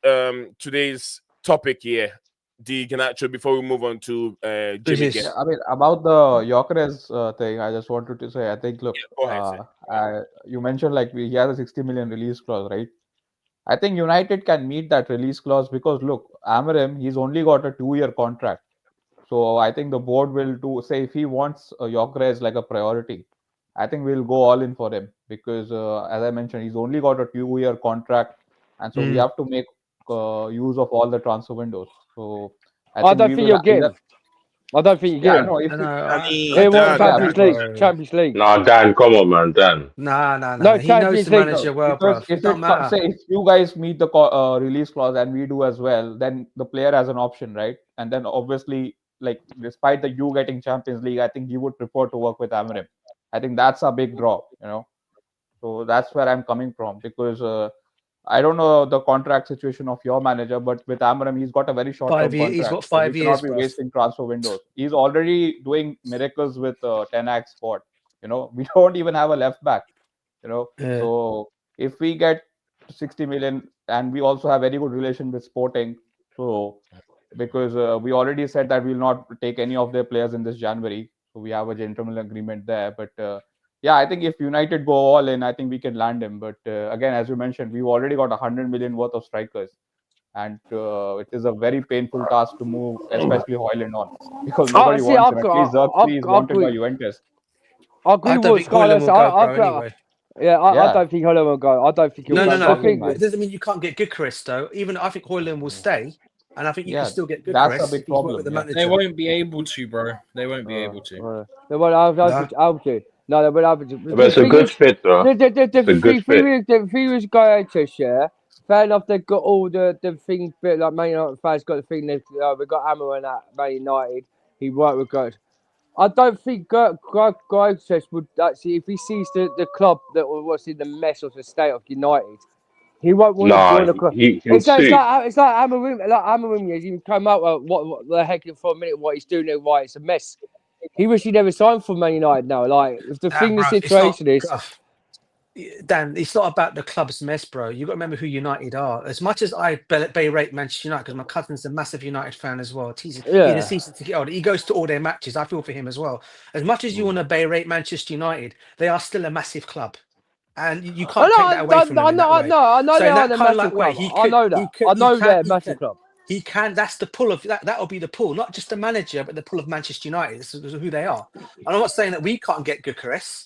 Okay, but but at the end of if we are in the Champions League, and say United say I don't know, they fight and get to Europa spot again, then he'll make that choice. If he says, "Oh, that's what I'm saying," this is what I'm saying. He may opt for Chelsea, but then United can still have a chance to get him because he's worked with that manager before.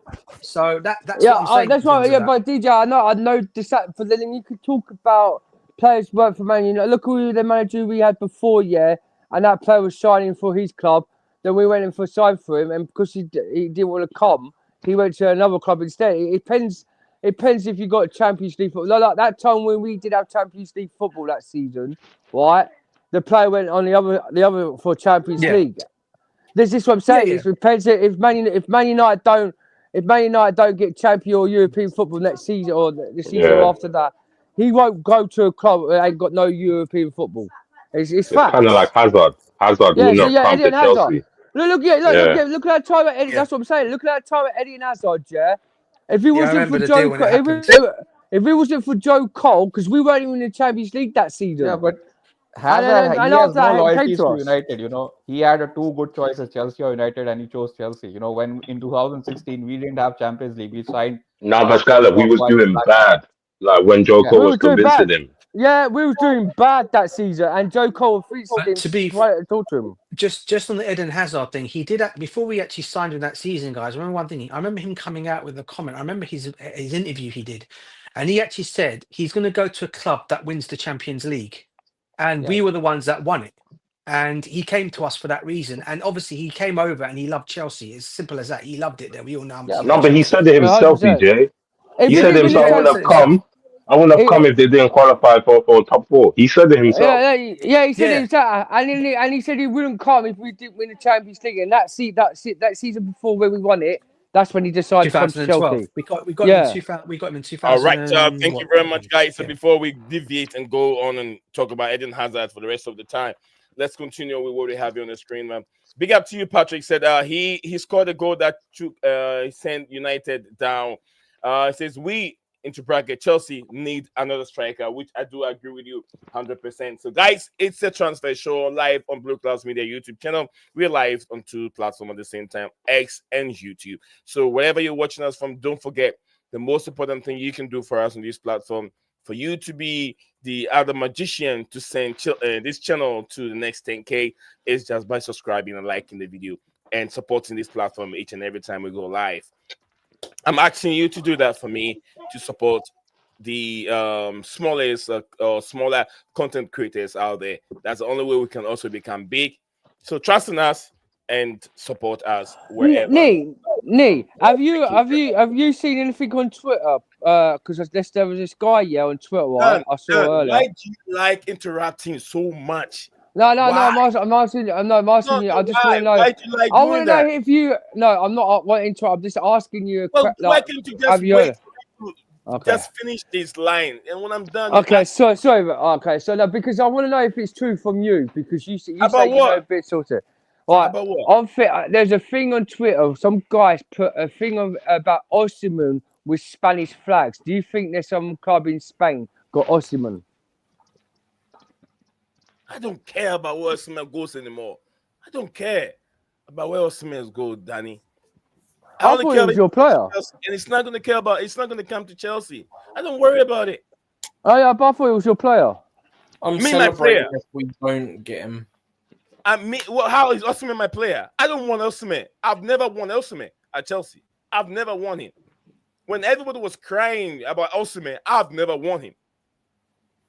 And I remember I came over here. DJ even told me, "You do not use the African Cup of Nations to justify the play of Victor Osimhen." And I said, "Look, DJ, this guy have one season, wonderful season with Napoli. Since then, he hasn't really done anything so wonderful.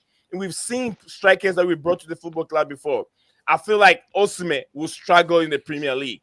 And I said it. And DJ said, just give him time. But I've never really liked Osimhen as a player because he did not really perform in the African Cup of Nations. So the question. Do you know who you sound like me?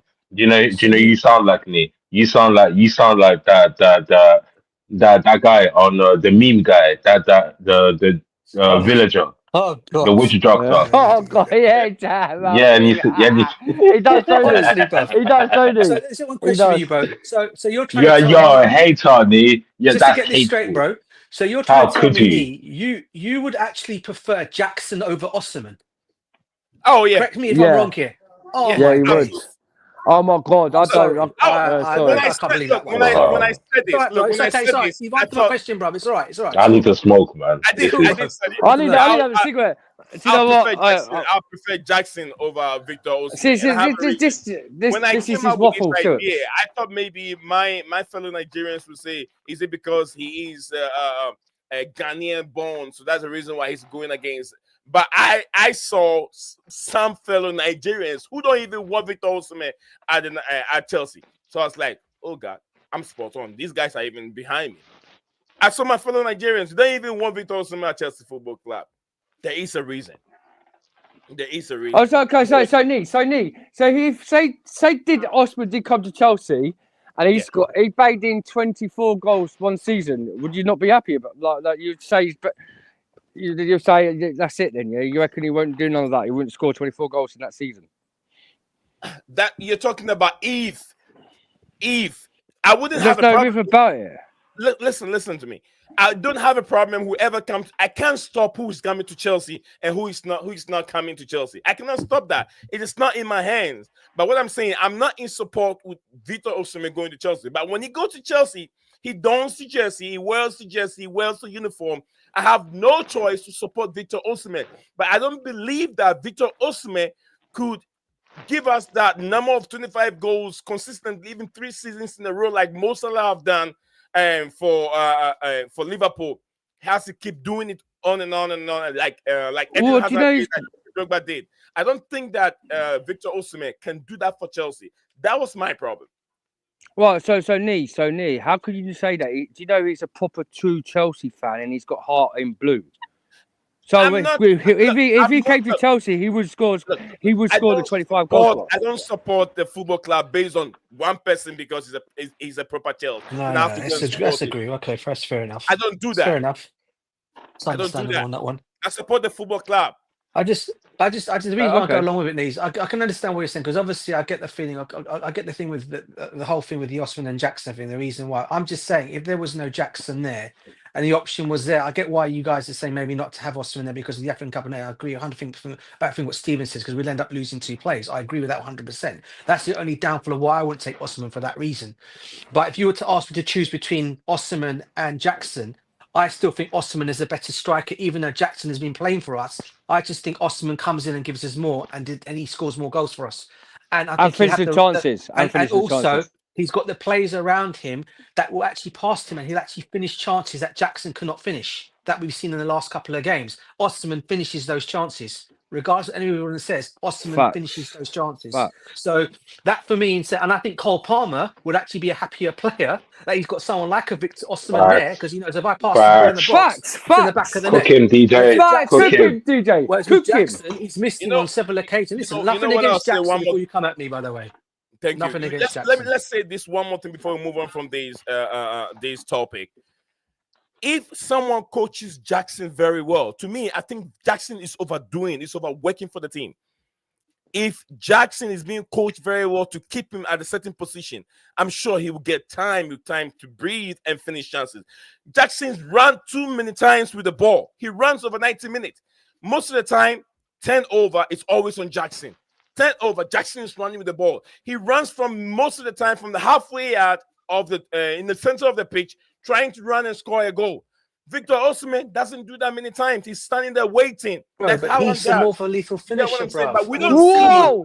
we don't what am I see. hearing? You're I'm saying that he waffling now. gets tired too many times. Bro, Dan, listen to what I'm going to say, you don't bruv, right? see, Look you how don't many, see the look other at, side of what Jackson does. But we only I do, count bruv, you. and this is where you're wrong. This is where you're wrong. I do, bruv. Let me just A tell you lot of something people right now, don't see right? it. Yeah. A lot of people don't see it. Look at A lot our of position people in the don't league see at this moment in time, right? Yeah. Those games that we lost. Now I know I said we go for a bad spell during Christmas time, right? Yeah, which is facts. It's been with Chelsea for years, okay? But what I will say to you right now is, okay, what I'll say to you is this, right?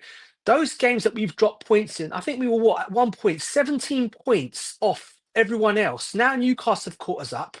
I'm thinking the games that we drew and lost during that Christmas period, Osimhen puts those chances away. Yeah, Facts. Jackson Facts. missed several of those chances, but we will Yeah, probably we still be in did. the top 4 position. Someone legit 100% sent a agree. video earlier, yeah, and it was Ipswich where Jackson could have got. I agree, us 3 Patrick. We do need, points. we Yeah. do need goals. I agree. Big up to that's true. We need goals, It Patrick. was- 100%, bruv. Can I say What one other thing or game? no? Bournemouth say and that- Fulham, I think, were the other two. Yeah, 100%. Oh, Steve. I tell you Can I what, just would say- you guys, wait, would you guys DJ, take wait a there. punt on? Hold on. Would you guys take a punt on Justin Kluivert, by the way?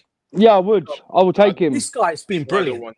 100%. I would. Oh, please. What? Can I Well, just ask you? Let me bring guys it up, You was yeah. cooking and then you put you put too much oil, man. I just no. asked the question, If Akeem. I it's asked the question, instead bro. Garnacho, then yes. All right. So can I just ask? Can I Over just quickly, Garnacho, guys? 100%. Hey guys, can I just ask Nia one more question about this situation? Because so you're telling us, yeah, Nia, if a proper experienced manager like Jose Mourinho or the Luis Enrique's or the Diego Simeone's would make Jackson to be a proper better finisher where he finished them chances than Osimhen. I do agree. Big up to you, Emmanuel. Big up to you. Happy No, New I'm Year to asking you a Emmanuel. question. I'm going to answer you. I'm going to answer you. I ask me because I listen to truth. Yeah, if you say yeah, I don't know what you've been smoking because the thing is, no other top managers will make him finish these chances. The chances we've had since December, the Ipswich game, the Bournemouth game, the whole game. He's been useless in that top frame of in half of them things, kicking them over the bar. That is where you go wrong because sometimes I ask a little bit of your football knowledge. Peter Crouch, everybody writes him off in football. Nobody told nobody that. He was a baller. He was a baller. He was a baller. No one gave him but there was a manager who helped him out to become the baller. People said he's too tall. No one even wanted to play in the national team. But then he proved himself by one manager that helped him out. That's a way to coach Jackson. To me, I feel like Jackson is overworking on the pitch. You know how many times you have to run kilometers to run and run and run. By the time he gets there is even tiredness, fatigue in his head. Can't finish chances. He runs too much. Jackson runs too much. So why do you call it? So you're sticking up for Jackson now. So why the other day he's do a you good agree? player, no doubt. His numbers are Oh, always okay. So Lee, the other day, how come you agreed to me saying he was a donkey and he's useless striker? We need a better striker. No, Dan, you're going away. He's just saying he's better than Osimhen. Yeah, he's saying he's better than build up Osimhen. play. Yeah. Like in build up play and all of these things. He might be right, but the thing is, the odd chances, like the plates, that the team efforts, the ones that demoral, the chances you miss sometimes, and it just demoralizes the team. Like you need to put those away. Yeah, but McKean, Like, he agreed to me the other day. Osimhen would have missed those, but Jackson misses those. Like, yeah, that's my Jackson, point. yeah. Yeah, we ultimately put so finish him. much blame. We put so much blame on the player, but we forget that the manager is also involved. He can't manage certain games very well. He's not managing some of the games very well. You know your striker. No, that I agree with that. Players have to take their chances at the same time. They have to as well. Yes, they do. I know, but if you know your striker is not scoring, what do you do? In the 70th, look at Everton game. I think it's Everton, Fulham, and Bournemouth game. Yeah, look at the stuff that Jackson missed in those games, especially the I think it was the Everton game. Was it Everton game? No, the game the other night, wasn't it? Where he had the header at the back post and he scuffed the rebound. Yeah. And he missed about two, 3 good chances the other day. Steven, he's tired. He's fatigued. He's tired. He just blasts the ball out. Bro. God, Lee. Oh my God, I'm sorry, bro. Right? This guy's the one who said he was a donkey the other day. I tell you what, if Jose Mourinho, they wouldn't even and then saw Jackson do that type the next game.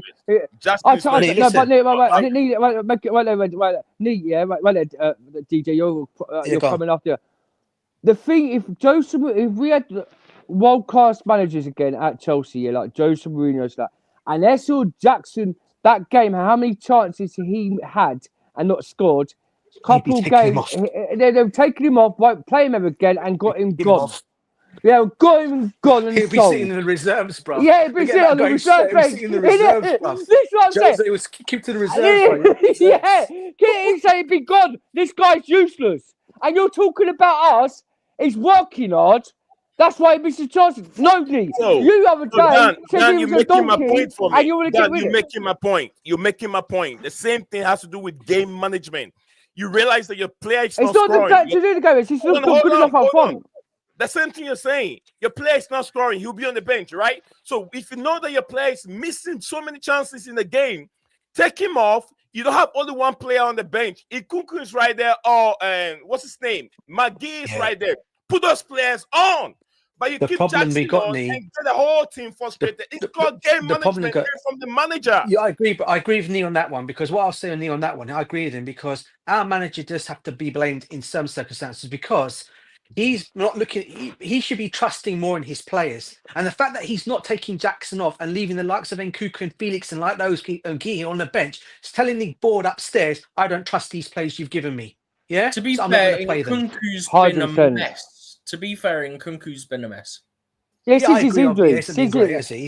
Yeah, but you can't be mad at Nkunku though. No, the thing is, the player. No, you can't, because the reason why I say that, is because like he knows himself, he's not going to be used. He's not going to be used to his full potential, and he knows that. And this is the thing, once he realized that, he told himself, you know what? Let me hand in a transfer request. I need to leave this team. A lot of these players need to do that. Agree. That's all well and good. He's got integrity. In a Premier League game, and you're walking. Steven, what's your point? Go on, Steven. What's your point? So we can all hear you. We couldn't hear you very well. I can't remember. I think it was the Fulham game or one of the other games. He literally came off the bench. Yeah. I think it was with like 15, 20 minutes to go. Yeah. Fulham game. It was a Fulham game. He's literally walking. But Steven, it's just one game. Sorry for him. That's the effort you're going to put on. Get angry. It's a Fulham game. But Steve, it's just, this is the thing. Yeah, but he acknowledged that though. He acknowledged that, and he decided himself as a player. Do you know what? I need to leave this team. They're not going to give me the right tools to move forward. And a lot of these players are not going to do that because the money's a lot. And a lot of them are tied down. It's okay for him to just walk around lazy. What I will say. No, he wants to leave. No, but what I'll say on the Nkunku thing, though, Makeem, all right, is the guy really has no right to say he wants to leave. The guy has been injured since he's come to Chelsea. Everyone knows this guy's potential, right? Everyone knows what he can do, but unlucky for him. It's not his fault. He got that injury, right? Finally, so we've not really seen the best of him. For him to come out and say all of a sudden, "I want to leave because I'm not getting my game time," man, you've been injured for most of the seasons. You've been at the club, and all of a sudden you want to leave the football club, bruv. Yeah. I mean, come on, that's not really being fair to the Chelsea fans. It's not really being fair to the club, because the fans are not seeing your true potential, because you're coming out saying, "I want to leave," when you've hardly kicked a ball for us. And that's where my downside is with Nkunku. I like the player. I love him as a player. That's what Nee's trying to say. That comes to the manager. He's management of the player. He didn't cover the player from feeling like that. Or And this is we the know thing, that yeah. The Maresca chooses repercussions, his yeah, team is based that on why training Bayern and Munich stuff. want to get him. Mackin, we know he chooses his team based on training and stuff, yeah? If you're coming off the bench in a Premier League game and you're not running, you're not pressing, you're just walking like a donkey, yeah? What's to say that's not the reason he's not selecting him, because he might be doing that in training as well? No, apparently in training he does really good in training, but so he does That's good what in I'm training. exactly. But So it's a team. It's a morale. It's a morale issue. It's a morale issue. And he's not getting it, and he's not going to get it because we're not going to give it to him. So both Mickey, ways, Give him a him slap round going the head. is the most like you need to give him a high five for that because you can't blame him because when he was injured, he couldn't do anything about that. He comes back and he wants to prove himself. This guy brought how many times he brought out balloons, yeah? Every time he scored. And the maddest thing, he still can't get into the team regardless of that. So he wants to leave. So can we say then, Nick, if that is the case, so can we just say then behind the scenes of Chelsea, not is all well there then? Because that's exactly what it's turning out to be. If that is the case, then not is all well behind the scenes. Now that either comes down to the board, it comes down to the directors, or it comes down to the ownership, right? If the players are not happy and they're not getting the opportunities of thinking where we should be going, then of course they're going to want to get out. Because at the end of the day, look how we were doing so well leading up to Christmas. I can't believe we've just fallen off a cliff since then. That is just weird. I know Christmas is the bad time. I get that. But weird. The bottom line is we should have beaten Ipswich. We should have beaten Fulham. We should have beaten flipping who's the other team we had? Ipswich, Fulham, Everton. Everton. And we should have won all our games. These are what we were saying, guys. If you remember on your show, Nee, we all said it. Yeah. We are now coming to the season where they're all winnable games now. We should be going up that table with these are all next winnable games. These are all next winnable games. And look how it's turned out to be. Only one win in an FA Cup, bruv. And that's against Morecambe, who we actually were struggling against, may I add, in the beginning of the first half, until that goal went in from a deflection shot. Then we found our way afterwards. But we were struggling in that game. Okay, we couldn't even break down Morecambe. All right, and that for me is a worry in itself. So again, what it comes down, as we said, it comes down to it's not all well behind the scenes. Clearly, the players have got some hump with the manager. The manager's clearly got some humps with some of the players, and the board of directors need to look at themselves and sort this mess out by going and getting rid of your players that probably are not making them. I mean, we're talking about João Felix here, Christopher Nkunku. These guys don't seem to be happy, right? Okay, if they're not happy, as much as I love João Felix, get rid of them. Don't keep them there, because at the end of the day. Okay, yeah. What morale are we bringing to this football club? Nothing. Because DJ. Remember the last directors game get out as well. Leave. Leave. Directors get out. 100%. Right. If you can remember after when we did the new show, these are winning games. Fulham and Everton and Ipswich should be non-winning. After that Ipswich game, can't you remember something on the press? After Enzo saying why was the winning mentality gone from that? I think Enzo came out saying there's a thing that the players, there's a few players that ain't happy not getting first choice football, like João Felix and then Nkunku. They've looked at themselves. If you actually see their face on the sub bench at the time. They're saying, like, why are we not getting picked first the way the performance we had before the last two games? A few players at the club, I don't think they're happy, and that's why now we're all sudden. You're looking at our 5 games, the results are falling down. And now it's now making the players unhappy, and it's the club. Because Jackson, since the last 5 games, he hasn't been sharpened. So why is Enzo Maresca has not dropped? Look, you dropped Nuni Madueke for an attitude. And after when you dropped Nuni Madueke that attitude, we will start losing games. And when Nuni Madueke like that... Yeah, that's a fact. That's when we start losing games. Had to be dropped. And Jackson's got attitude. No, Dan's right. Jackson has attitude problems too. And Jackson's got attitude problems. So what is it? All his reds and yellows come from none. This is what I mean, Malcolm. That Noni had to be dropped. It was the Well, what third was that? time he Why was is it? Yeah. poorly Okay, but then- training or late to training or late to a meeting. It was the third time. And it was the Okay, second all time right, in 3 yeah, weeks. but Stephen, no matter what, yeah, but No. I see what Hear you're me saying. out a sec. But when he was He's done it playing at the them, when he start was of in playing, yeah, December, but Stephen, and then he done it in the middle of December again. Yeah, Yeah. he done it at the start of the season as well. You've done it 3 times, and 2 of those were in a space of 3 weeks. Yeah. yeah, but You you're deserve talking, to get dropped for yeah, that. but no, he doesn't, Steve, because before when he Deserve to get dropped for lack of professionalism. Really? No, but so what? So when he got dropped, yeah. Why is it that when he got dropped, yeah, we started losing, but when he wasn't dropped, we was winning. Soon he got dropped. With discipline. Soon he got dropped. The last 5 games there, yeah, but Steve, soon he got dropped. Look what happened now. The last 5 games we've gone under pressure. He weren't learning his lesson. When he got dropped here, we realized Neto's not good for us, or as not much good as for we us. thought. Yeah, that's what I'm saying. And you're thing missing is, the whole point. Yeah, That's the big. I agree. I agree. agree. I agree what you're saying about the discipline. Yes, he should have got discipline. Yeah, I agree. Yeah, and he did. But He got dropped. but what I'm trying to say to you is, Steve. Yeah, after last December games, when Nuno Madueke, because we knew Enzo Maresca was favourites with Nuno Madueke, we was winning games. Soon he dropped Nuno Madueke. That's when we started falling off the wheel. Yeah. The discipline. And then Jackson's with his attitude. But how's it that Jackson gets an attitude, but he doesn't get dropped. He doesn't get dropped one bit. The last 10 games, Jackson's had an attitude problem. But once not got dropped. But Nuno Madueke, because the last 3 games he came late for training, but we still started winning our games when Nuno Madueke was on. He drops Nuno Madueke, and look how many games we've he dropped him because it was the 3rd time he done that. The first 2 times he was still in the squad and still starting. Yeah, but out of 12 points, out of the 12, we've lost 12. And let me put it this way, yeah. Out of 5 games, right, for 3, 6, 9. Strike right, 1, strike 2, strike 3, you're gone. That's what it was. Stephen, Stephen. Oh, you're not listening to what I'm saying. Then he benched him. Well, I know what you're saying, but the 5 games, 3 what's 5 games? Right, we've drew 2 and we've lost 3.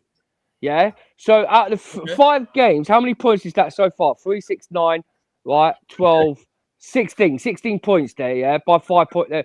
Them games, we're meant to be winning. After when we talked about after the Christmas period time, we said on this show these are winning games. Soon he dropped Nuno Madueke. We've only made 3 points out the 5 games. Thank you very much. Thank you very much, guys. Thank you very much. All right. Thank you very much, guys. It's very like 5 minutes, by the way. Yeah, we're about to end up anyway. All right, Steven, give me a second. Guys, thank you very much. Thank you very, very, very much. It's getting very heat up over here on this channel. We got a few minutes to hop off the channel, but we will do that. Big up to everyone. Patrick, keep dropping the comments. Keep it coming. Patrick, if you haven't subscribed, do me a favor, subscribe to the channel. Patrick said, DJ, we need goals. We need goals to reach top 4. Patrick said we need consistent goal scorer for the club. A top goal scorer will take pressure off Nicholas Jackson. He need competition. He need a better striker to give him competition. But if you don't trust on what you have on the bench, how can you develop those players to give Nicholas Jackson competition? I believe and I feel that trusting in that young player, Matt Gay, from what we've seen in the conference and the pressure that he mounts on defense, could surprise everyone. So he need to be trusted, and he need to give that chance to compete with Nicholas Jackson. If you don't believe in the cuckoo, I don't know. But Patrick, thank you very much. We have to score when we have chances, according to Patrick. The bosses have lost faith in him. More from Patrick coming on. So guys, tune in. Do not go anywhere. Subscribe to Blueclouds Media YouTube channel. I would like to see Christopher and Cuckoo start games, according to Patrick. Bosses have lost. I've had their say about him, according to Patrick. One more from Leighton CFC.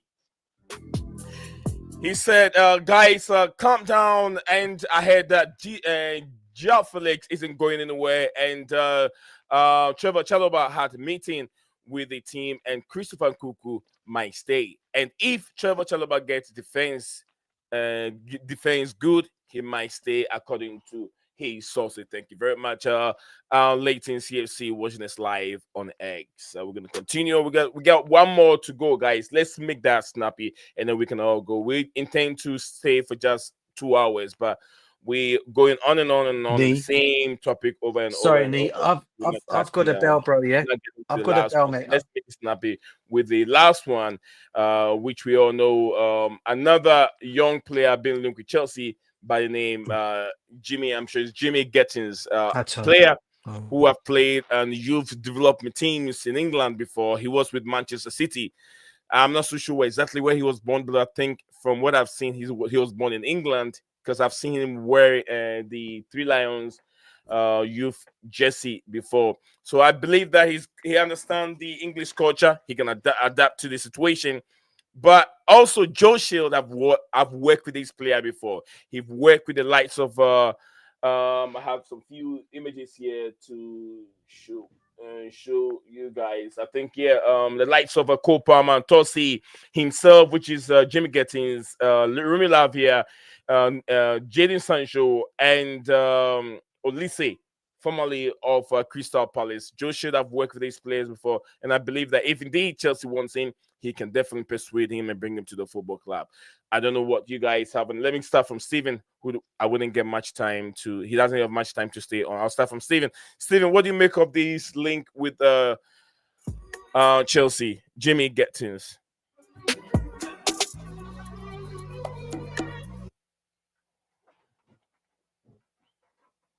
Steven, are you there? Okay, what's with for Steven? Let me go to Dan. Dan. I didn't realize. Okay. Yeah, he'd be my preference out of him and Garnacho. But like I said earlier, I think there's other players there that we're not hearing about that are probably got a better reputation.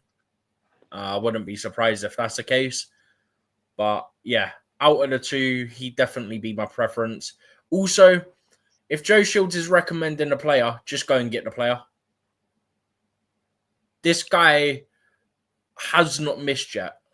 Like, genuinely, out of all the players he's recommended, I cannot think of a single miss he's had. They're right there. 5 of them. 4 of them, or 4. Yeah. 4 of them are right there.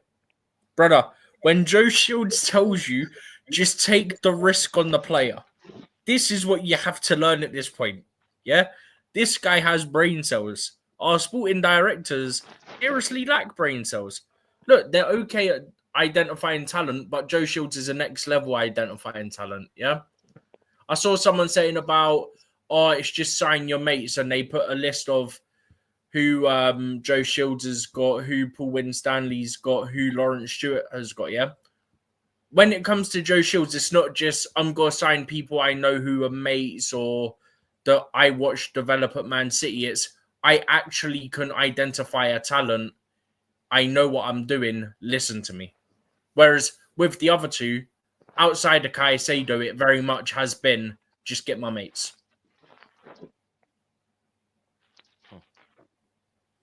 Like, the only one I'd say when it comes to Joe Shields, like, I like Tosin. The only one you can say, as much as Lavia is a great talent, the injuries are the only thing that have been a letdown. So that's not even on Joe Shields. Like, you can't help a player getting injured. But that's literally the only thing that's been a negative. He's been a net positive for the most part. But on that note, what do we? Sorry, Steve. What do we do with Sancho? Big up, Steve. Big up to you, bro. Yeah. Oh, you forget McKinnon, if I can give you an answer. All right, I'll let Steven give you an answer. Yeah, go on. Well, just quickly, what do we do with Sancho? If we get this guy, I don't get it. I mean, we got no Mudryk, so you need a left wing option, innit? And that's where he plays. Yep. Because he might be better than Sancho on the wing. So it's like, yeah, bring him in, put him on the left. Is this the guy from Dortmund? Sterling, problem solved. Yeah, I watched him play 90 minutes yesterday. I watched him play, although they lost. But he said it was him and Girasai were trying to carry the team on their backs. Was he did he play for Dortmund? He has been carrying Dortmund for the past 2 seasons, last season and this season. This guy alone. Last season, this season, him and Gareth this season, him and Gareth have been doing this season. But last season, it was all him and a little bit of Adeyemi. Adeyemi is gone missing, but he was carrying a lot of Dortmund. Yeah, don't want Adeyemi. Do what? Adeyemi, whatever his name is, from Dortmund. Yeah, he's useless. I don't want that kid. He is terrible. The only thing he's got on him is a pace merchant. That's about it. Yeah, he's the fastest player in the Bundesliga. I watched him play last season when Jadon Sancho was at loan up, for the Champions League final, and the amount of chances he had from that pace and that he's terrible. Who's this kid? Who's this one? Hold on a second. Let Steven wrap up, and he's about to leave. Then you jump in. As soon as he leaves, then you jump in. Steven, let's take a final word from you, and then we're gonna lose. I'll talk to you on the other side.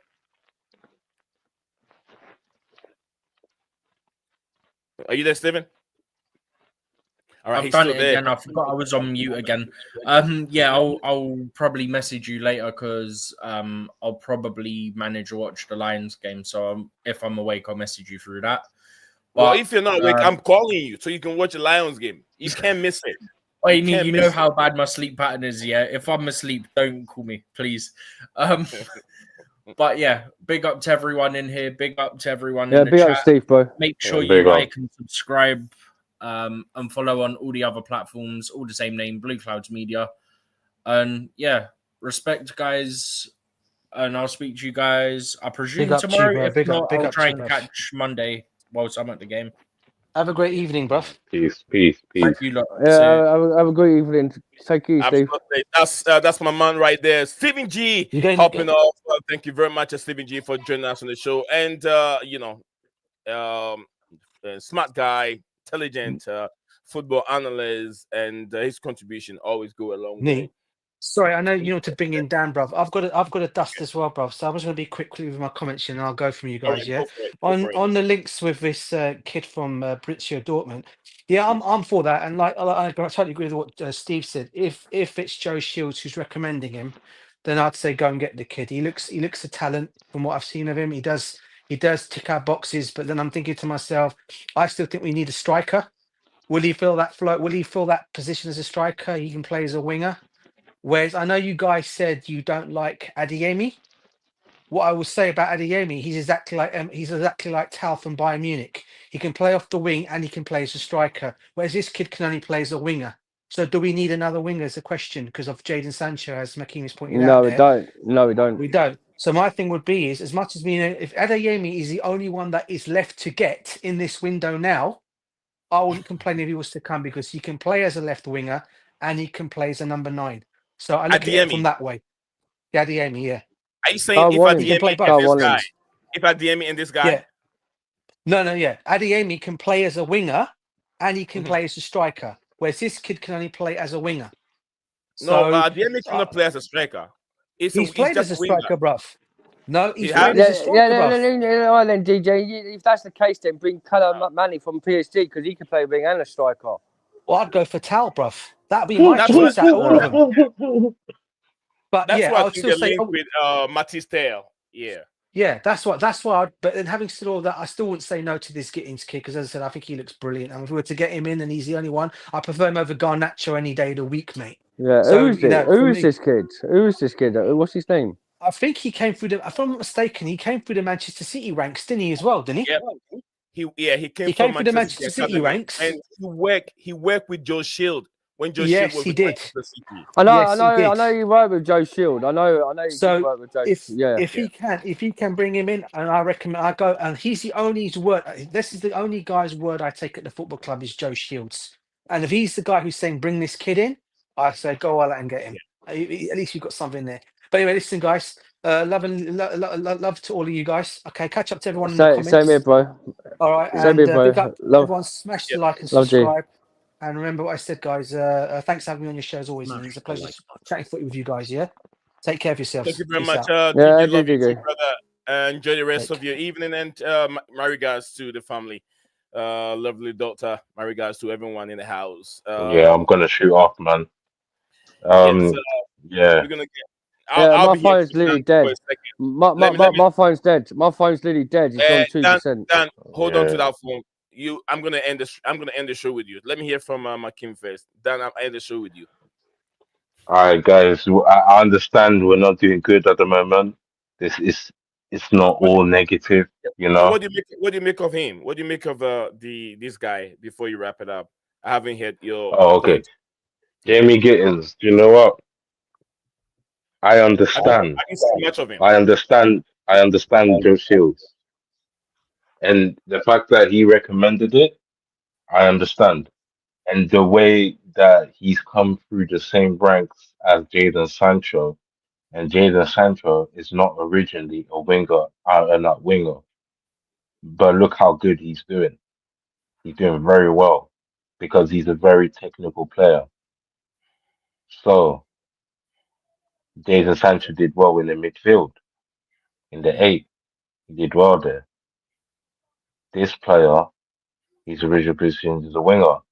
So if we play players in the original positions, yeah, we get the best out of them because that's what we see. So can you only imagine if we happen to just play this player who comes from the same systems as Jadon Sancho? Yeah. He's been trained to be that in that position, which is probably why he's holding him up Mhm. from the wing. Jadon Sancho did it from the midfield. And I feel like we need to find a way to combine that if we can. Because I feel like they're both useful. And yeah, I just feel like yeah, if we can get him and he can do more than what Jadon Sancho offers us, then I'll have him there. But I just hope that we find something else for Sancho to do on the pitch because he hasn't made no mistakes. He's been exceptional for us. Yeah, and yeah, that's how I feel about it. Well, thank you very much. Arsenal, I go ahead. I think the goalkeeper, Aston Villa goalkeeper, brought the ball out of the goalpost, but the goal line technology saying that the ball Yeah, went but I'm a gonna little head bit. out, Nido. I'm gonna Thank head you out, very much, Nido. Martin. Bless eye, bro. Bless eye. God It's bless all you, good. brother. Big up my Another bro. day, we will rise. Okay, we will rise to the top. This is just a blip. Okay, That's my song. peace, We will peace. rise, One we will day. One shine. day. That's my song. One I day, have my playing king. all the time here. One day at a time. Let me end with my brother, Mr. Chelsea Dan. True and true Chelsea fan. Dan, what do you think? Yeah, Joe Shields, man. Yeah, he's always had good talents in players. Like the Cole Palmer, wasn't it? Yeah, Like Cole Palmer. he Look at got the Cole screen. Palmer at They're right there. Chelsea. Cole Yeah, Palmer, yeah, Lavia, he got. Gittens, Sancho. Yeah, yeah, I seen that, and he's got. There's another kid that is not been missed on. It's not on the picture, and I know he played for. I think he went to a Spanish league for Barcelona, but Joe Shields sold him to where Barcelona was talking about. They bought him from Barcelona. It was a kid from Barcelona, and he went to Man City. But the Man City that season sold him with Joel Cancelo. I can't remember that guy's name. He's been midfielder for Man City. But Yeah. this kid, I've never seen him. I've probably seen him once or twice, and it looks good on the. Good little because you have that Abademi who always plays that left wing Adiemi. side. Ademi, Adiemi. yeah. I can't stand that kid. I don't want him. If we ever got him at Chelsea, nah. Remember what he He did ain't to good us? for. Remember what he did to us at the Sydney Junior Park when we went to Oh play yeah, he Champions scored that. with Yeah, Andrew and Graham Potter. yeah, he scored that goal, that last minute goal. But that was a lucky goal, though. See, that was just a lucky goal. Our defence at the time was poor. And Yeah. when he comes to Stamford Bridge, what did he do at Stamford Bridge? Nothing. Nothing, because this is the bridge, the Blues. Yeah, this is what I mean. Did nothing. He was poor. The guy at Demedi is terrible, but this kid, Adiemi. he might look good. Adiemi. Adiemi, well, yeah, that I don't want. But this kid, I don't know his name, but I've seen him play. It does look like he's got good talent. Jimmy Gittens. Yeah, Jimmy Gittens. Yeah, Jimmy Very Gittens. good. I watched Gittens. his game. Yeah, Gittens. I watched his game live yesterday. Like I said, 2 seasons in a row. He's been lighting the Premier League. He's got dreads right now. He's got some braids, and he's a talent. Good player. good player, and I wouldn't mind if Chelsea bring him to replace Modric. I think that Chelsea made a big mistake with the Modric. 100%. That Modric, yeah, that was a panic buy. Like, because Arsenal wanted to buy him, they just wanted to be selfish to stop Arsenal getting good players, and then we were going to bull Modric. The guy just is a pacey. It's another one, just a running marathon. Got no skills. He did one skill against Newcastle, fair play, yeah, and scored, yeah, but. The guy has no skills. He has no technically. Yeah, he scored some good goals for us in the European, but he ain't a player for us. And I think it was a big mistake. And if we can get this player, over Modric, because we do need another left winger. We do need another left winger because you've got Pedro Neto who's better on the right instead of the left side. Because when he was out on the right wing side for Wolves, Pedro Neto, he's better there than on the left side. So if we can get this left winger, this kid for left wing, for Jay, I think it'll be a bit good contest out of Jadon Sancho and Gittens is his name is Gittens. Jeffrey Gittens. Gittens. Yeah. Good. I've only seen him twice, and I've seen him scored for Dortmund. Yeah. But he's 19-20, isn't he? 2019. He's young. Yeah, he's 20 years old. His contract expires, I think, the 2028, if I can remember, 2028. So that's if they're really. That's if we're brilliant if Chelsea would actually go in for him, because has there been any talks about him? Like, are we definitely interested in this player? Mm-hmm. Has there been any like news about it this January? No, it's just interest. It's just interest. Chelsea are showing interest right now from. I think the report was coming from David Ornstein. David Ornstein alone, he reported that. So with David, when he reports, there's always a lot of value in those reports. And he also reported, AC Milan have made. That one's coming from CFC Blue. It's not David Ornstein, but. Anyway, Dan, when I have you, when it's you and I alone, I can give you so much time to talk. But when you see me going at you, trying to limit the minutes or the time that you're talking, that means we have too many people on the show. Sometimes bear with me. Let I know that, bro. Sometimes there's so many people that I have to do. You have to remember that I'm controlling the show, and also I have to plug myself. I have to read the comments, and also talk to the people so they can subscribe. There are so many people that jump on the first time and they don't know what is going on. I have to address. I'll just only ask you a quick question. I only quickly wanted to jump in quick question about, because I've seen something on Twitter. Someone there was, could I have a notification come up with a 4 Spanish flags with Osimhen going into Spain, and I was thinking about the Osimhen. But the situation is, whoever we get, I just want the best performance to do at Chelsea to win a title. But this is like what I was saying about Nuno Madueke with Steve about how the team's falling off since Nuno Madueke got dropped. Because when he was there, we was winning games, and when he got dropped, the last 5 games, we've been shocking. But now we have Wolverhampton on Monday, and this has to be 3 points, because we've seen Bournemouth beat Newcastle, destroyed Newcastle 4-1 today. That Kluivert, outstanding. What an outstanding player he was today against Newcastle, scoring a hat-trick. They should have been 5-1 up, but the VAR gave it a disallowed. They just destroyed Newcastle today, and Newcastle couldn't get a game in. They had him in their pocket. And then I've got a couple of Newcastle fans on I play COD with, saying, "Oh, you scraped a draw against Bournemouth the other day." And I'm thinking, well, not really. We did not see Reece James' good free kick, unless you'd have been down to 10 men. But we move on. We move from there. We like any day. We're in a bad spell, but we were 4 points. We were like 11 points away from Newcastle, and they somehow came back, and then they took over us. And then we was 4 points away from Bournemouth. Now Bournemouth are on the same point start. This Monday, Enzo Maresca has to be a manager mentality and stop subbing players late.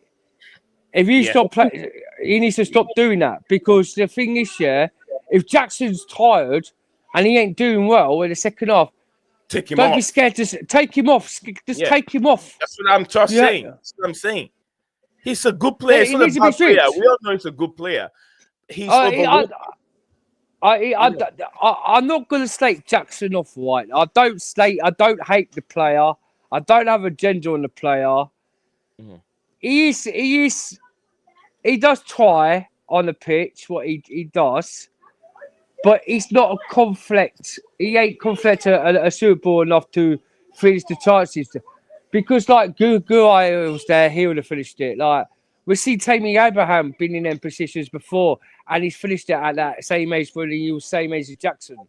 So this guy needs to not panic and just finish the chances what you get, because we've seen he can finish.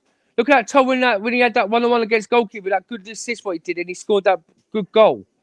He took his time and scored it. And at the time, it was the same thing what he did in the FA Cup against Man City when he scored that. It was the same position this season what he was last season. He took the goalkeeper and finished it. He has to be constantly just like take his time. It's frustrating for me, but we do need a top striker that's going to concede get more goals for the 25 in the season, because them games, if we had the top striker now, we would have had them goals and we would probably won it. Dan, one more question, 60 seconds before we end the stream. Do you think that Chelsea will bring the number one top striker in this transfer window, in the January transfer window? No. Okay, I agree. Because the thing in January, yeah, they'll only go get second-hand fiddle. What they do, they get second-hand fiddle players that don't get game times in the clubs. That's why they sign players who don't get game time. And the ones they do get game time are in Champions League. The managers in the other different leagues want to keep their players for the end of the season because of the Champions League and all these big major trophies. They don't sell their big players. Let's say if you went in and paid the release clause. But do we see sometimes half of the biggest clubs go in for a release clause and pay the player in January? Not occasionally. Probably 3 years ago, we saw one player, what Man City did. That's the only most time what we saw Man City when they signed a release clause on the player. I think it was Joel Cancelo, because at the time we was interested in Joel Cancelo. And what was that brilliant, that Brazilian, that Danilo? That's it, Danilo. We was interested in him.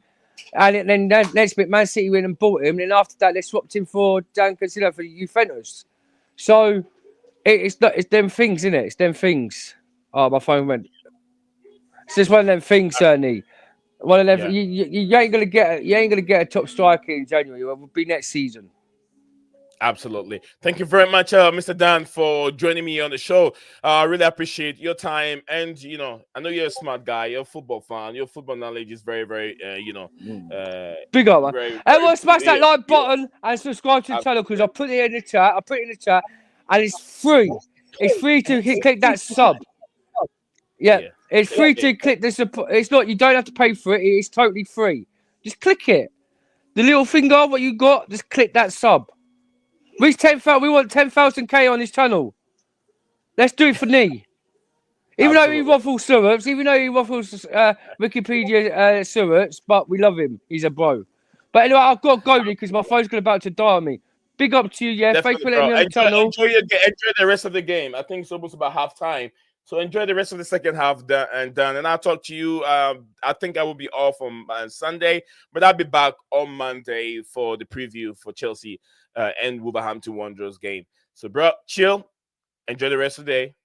I'll catch you later. I think I lost him already. All right, it's all me right now, guys. I want to thank you all for being part of the show. My name is Zion, and I'm off. If you're a football fan, you want to make sure you don't miss the Detroit Lions and the Washington Commanders going to the playoff. And they'll be, after the playoff, if they win it, they'll be one game away from the Super Bowl in 30 years to be coming. So thank you guys all. We'll see you guys on the other side. I always say, Lea dos Brandons, hang on to hope, and I'll see you guys on the next stream. Bye for now. You are a winner. Stand tall, be proud. In the face of doubt, you shout it loud. Feel the strength, let it in. With every step, you're gonna win. You are a winner, feel no pain. You are a winner, feel no pain. Yeah, I woke up feeling like a champion. Every move I make, I got the stamina. lost, never lose sight. Grinding every day, pushing through the night. Got the fire in my soul, never back down. In the ring of life, I'm the one with the crown. Sweat and tears, yeah, I paid the cost. Every battle fought, I'm never lost. Hit the road, feel the winner. Stand tall, be proud. In the face of doubt, you shout it loud. Feel the strength, let it in. With every step, you're gonna win. Every challenge met, every goal in sight. In the gym, on the grind, it's a warrior's fight. From the bottom to the top, yeah, I've been there. With the heart of a lion, I face the dare. No fear, no limits, just pure drive. In the race of life, I'm alive. With every push, with every strain, I'm a winner, feel the gain. Hit the road, feel the power.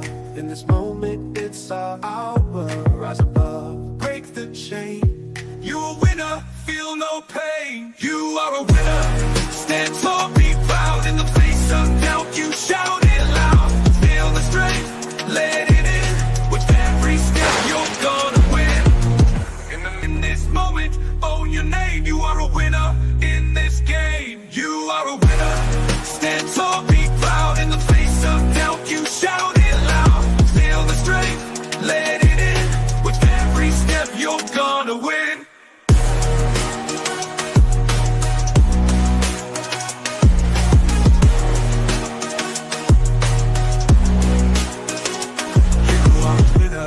Stand tall, in the gym, on the grind, it's a warrior's fight. From the bottom to the top, yeah, I've been there. With the heart of a lion, I face the dare. No fear, no limits, just pure drive. In the race of life, I'm alive.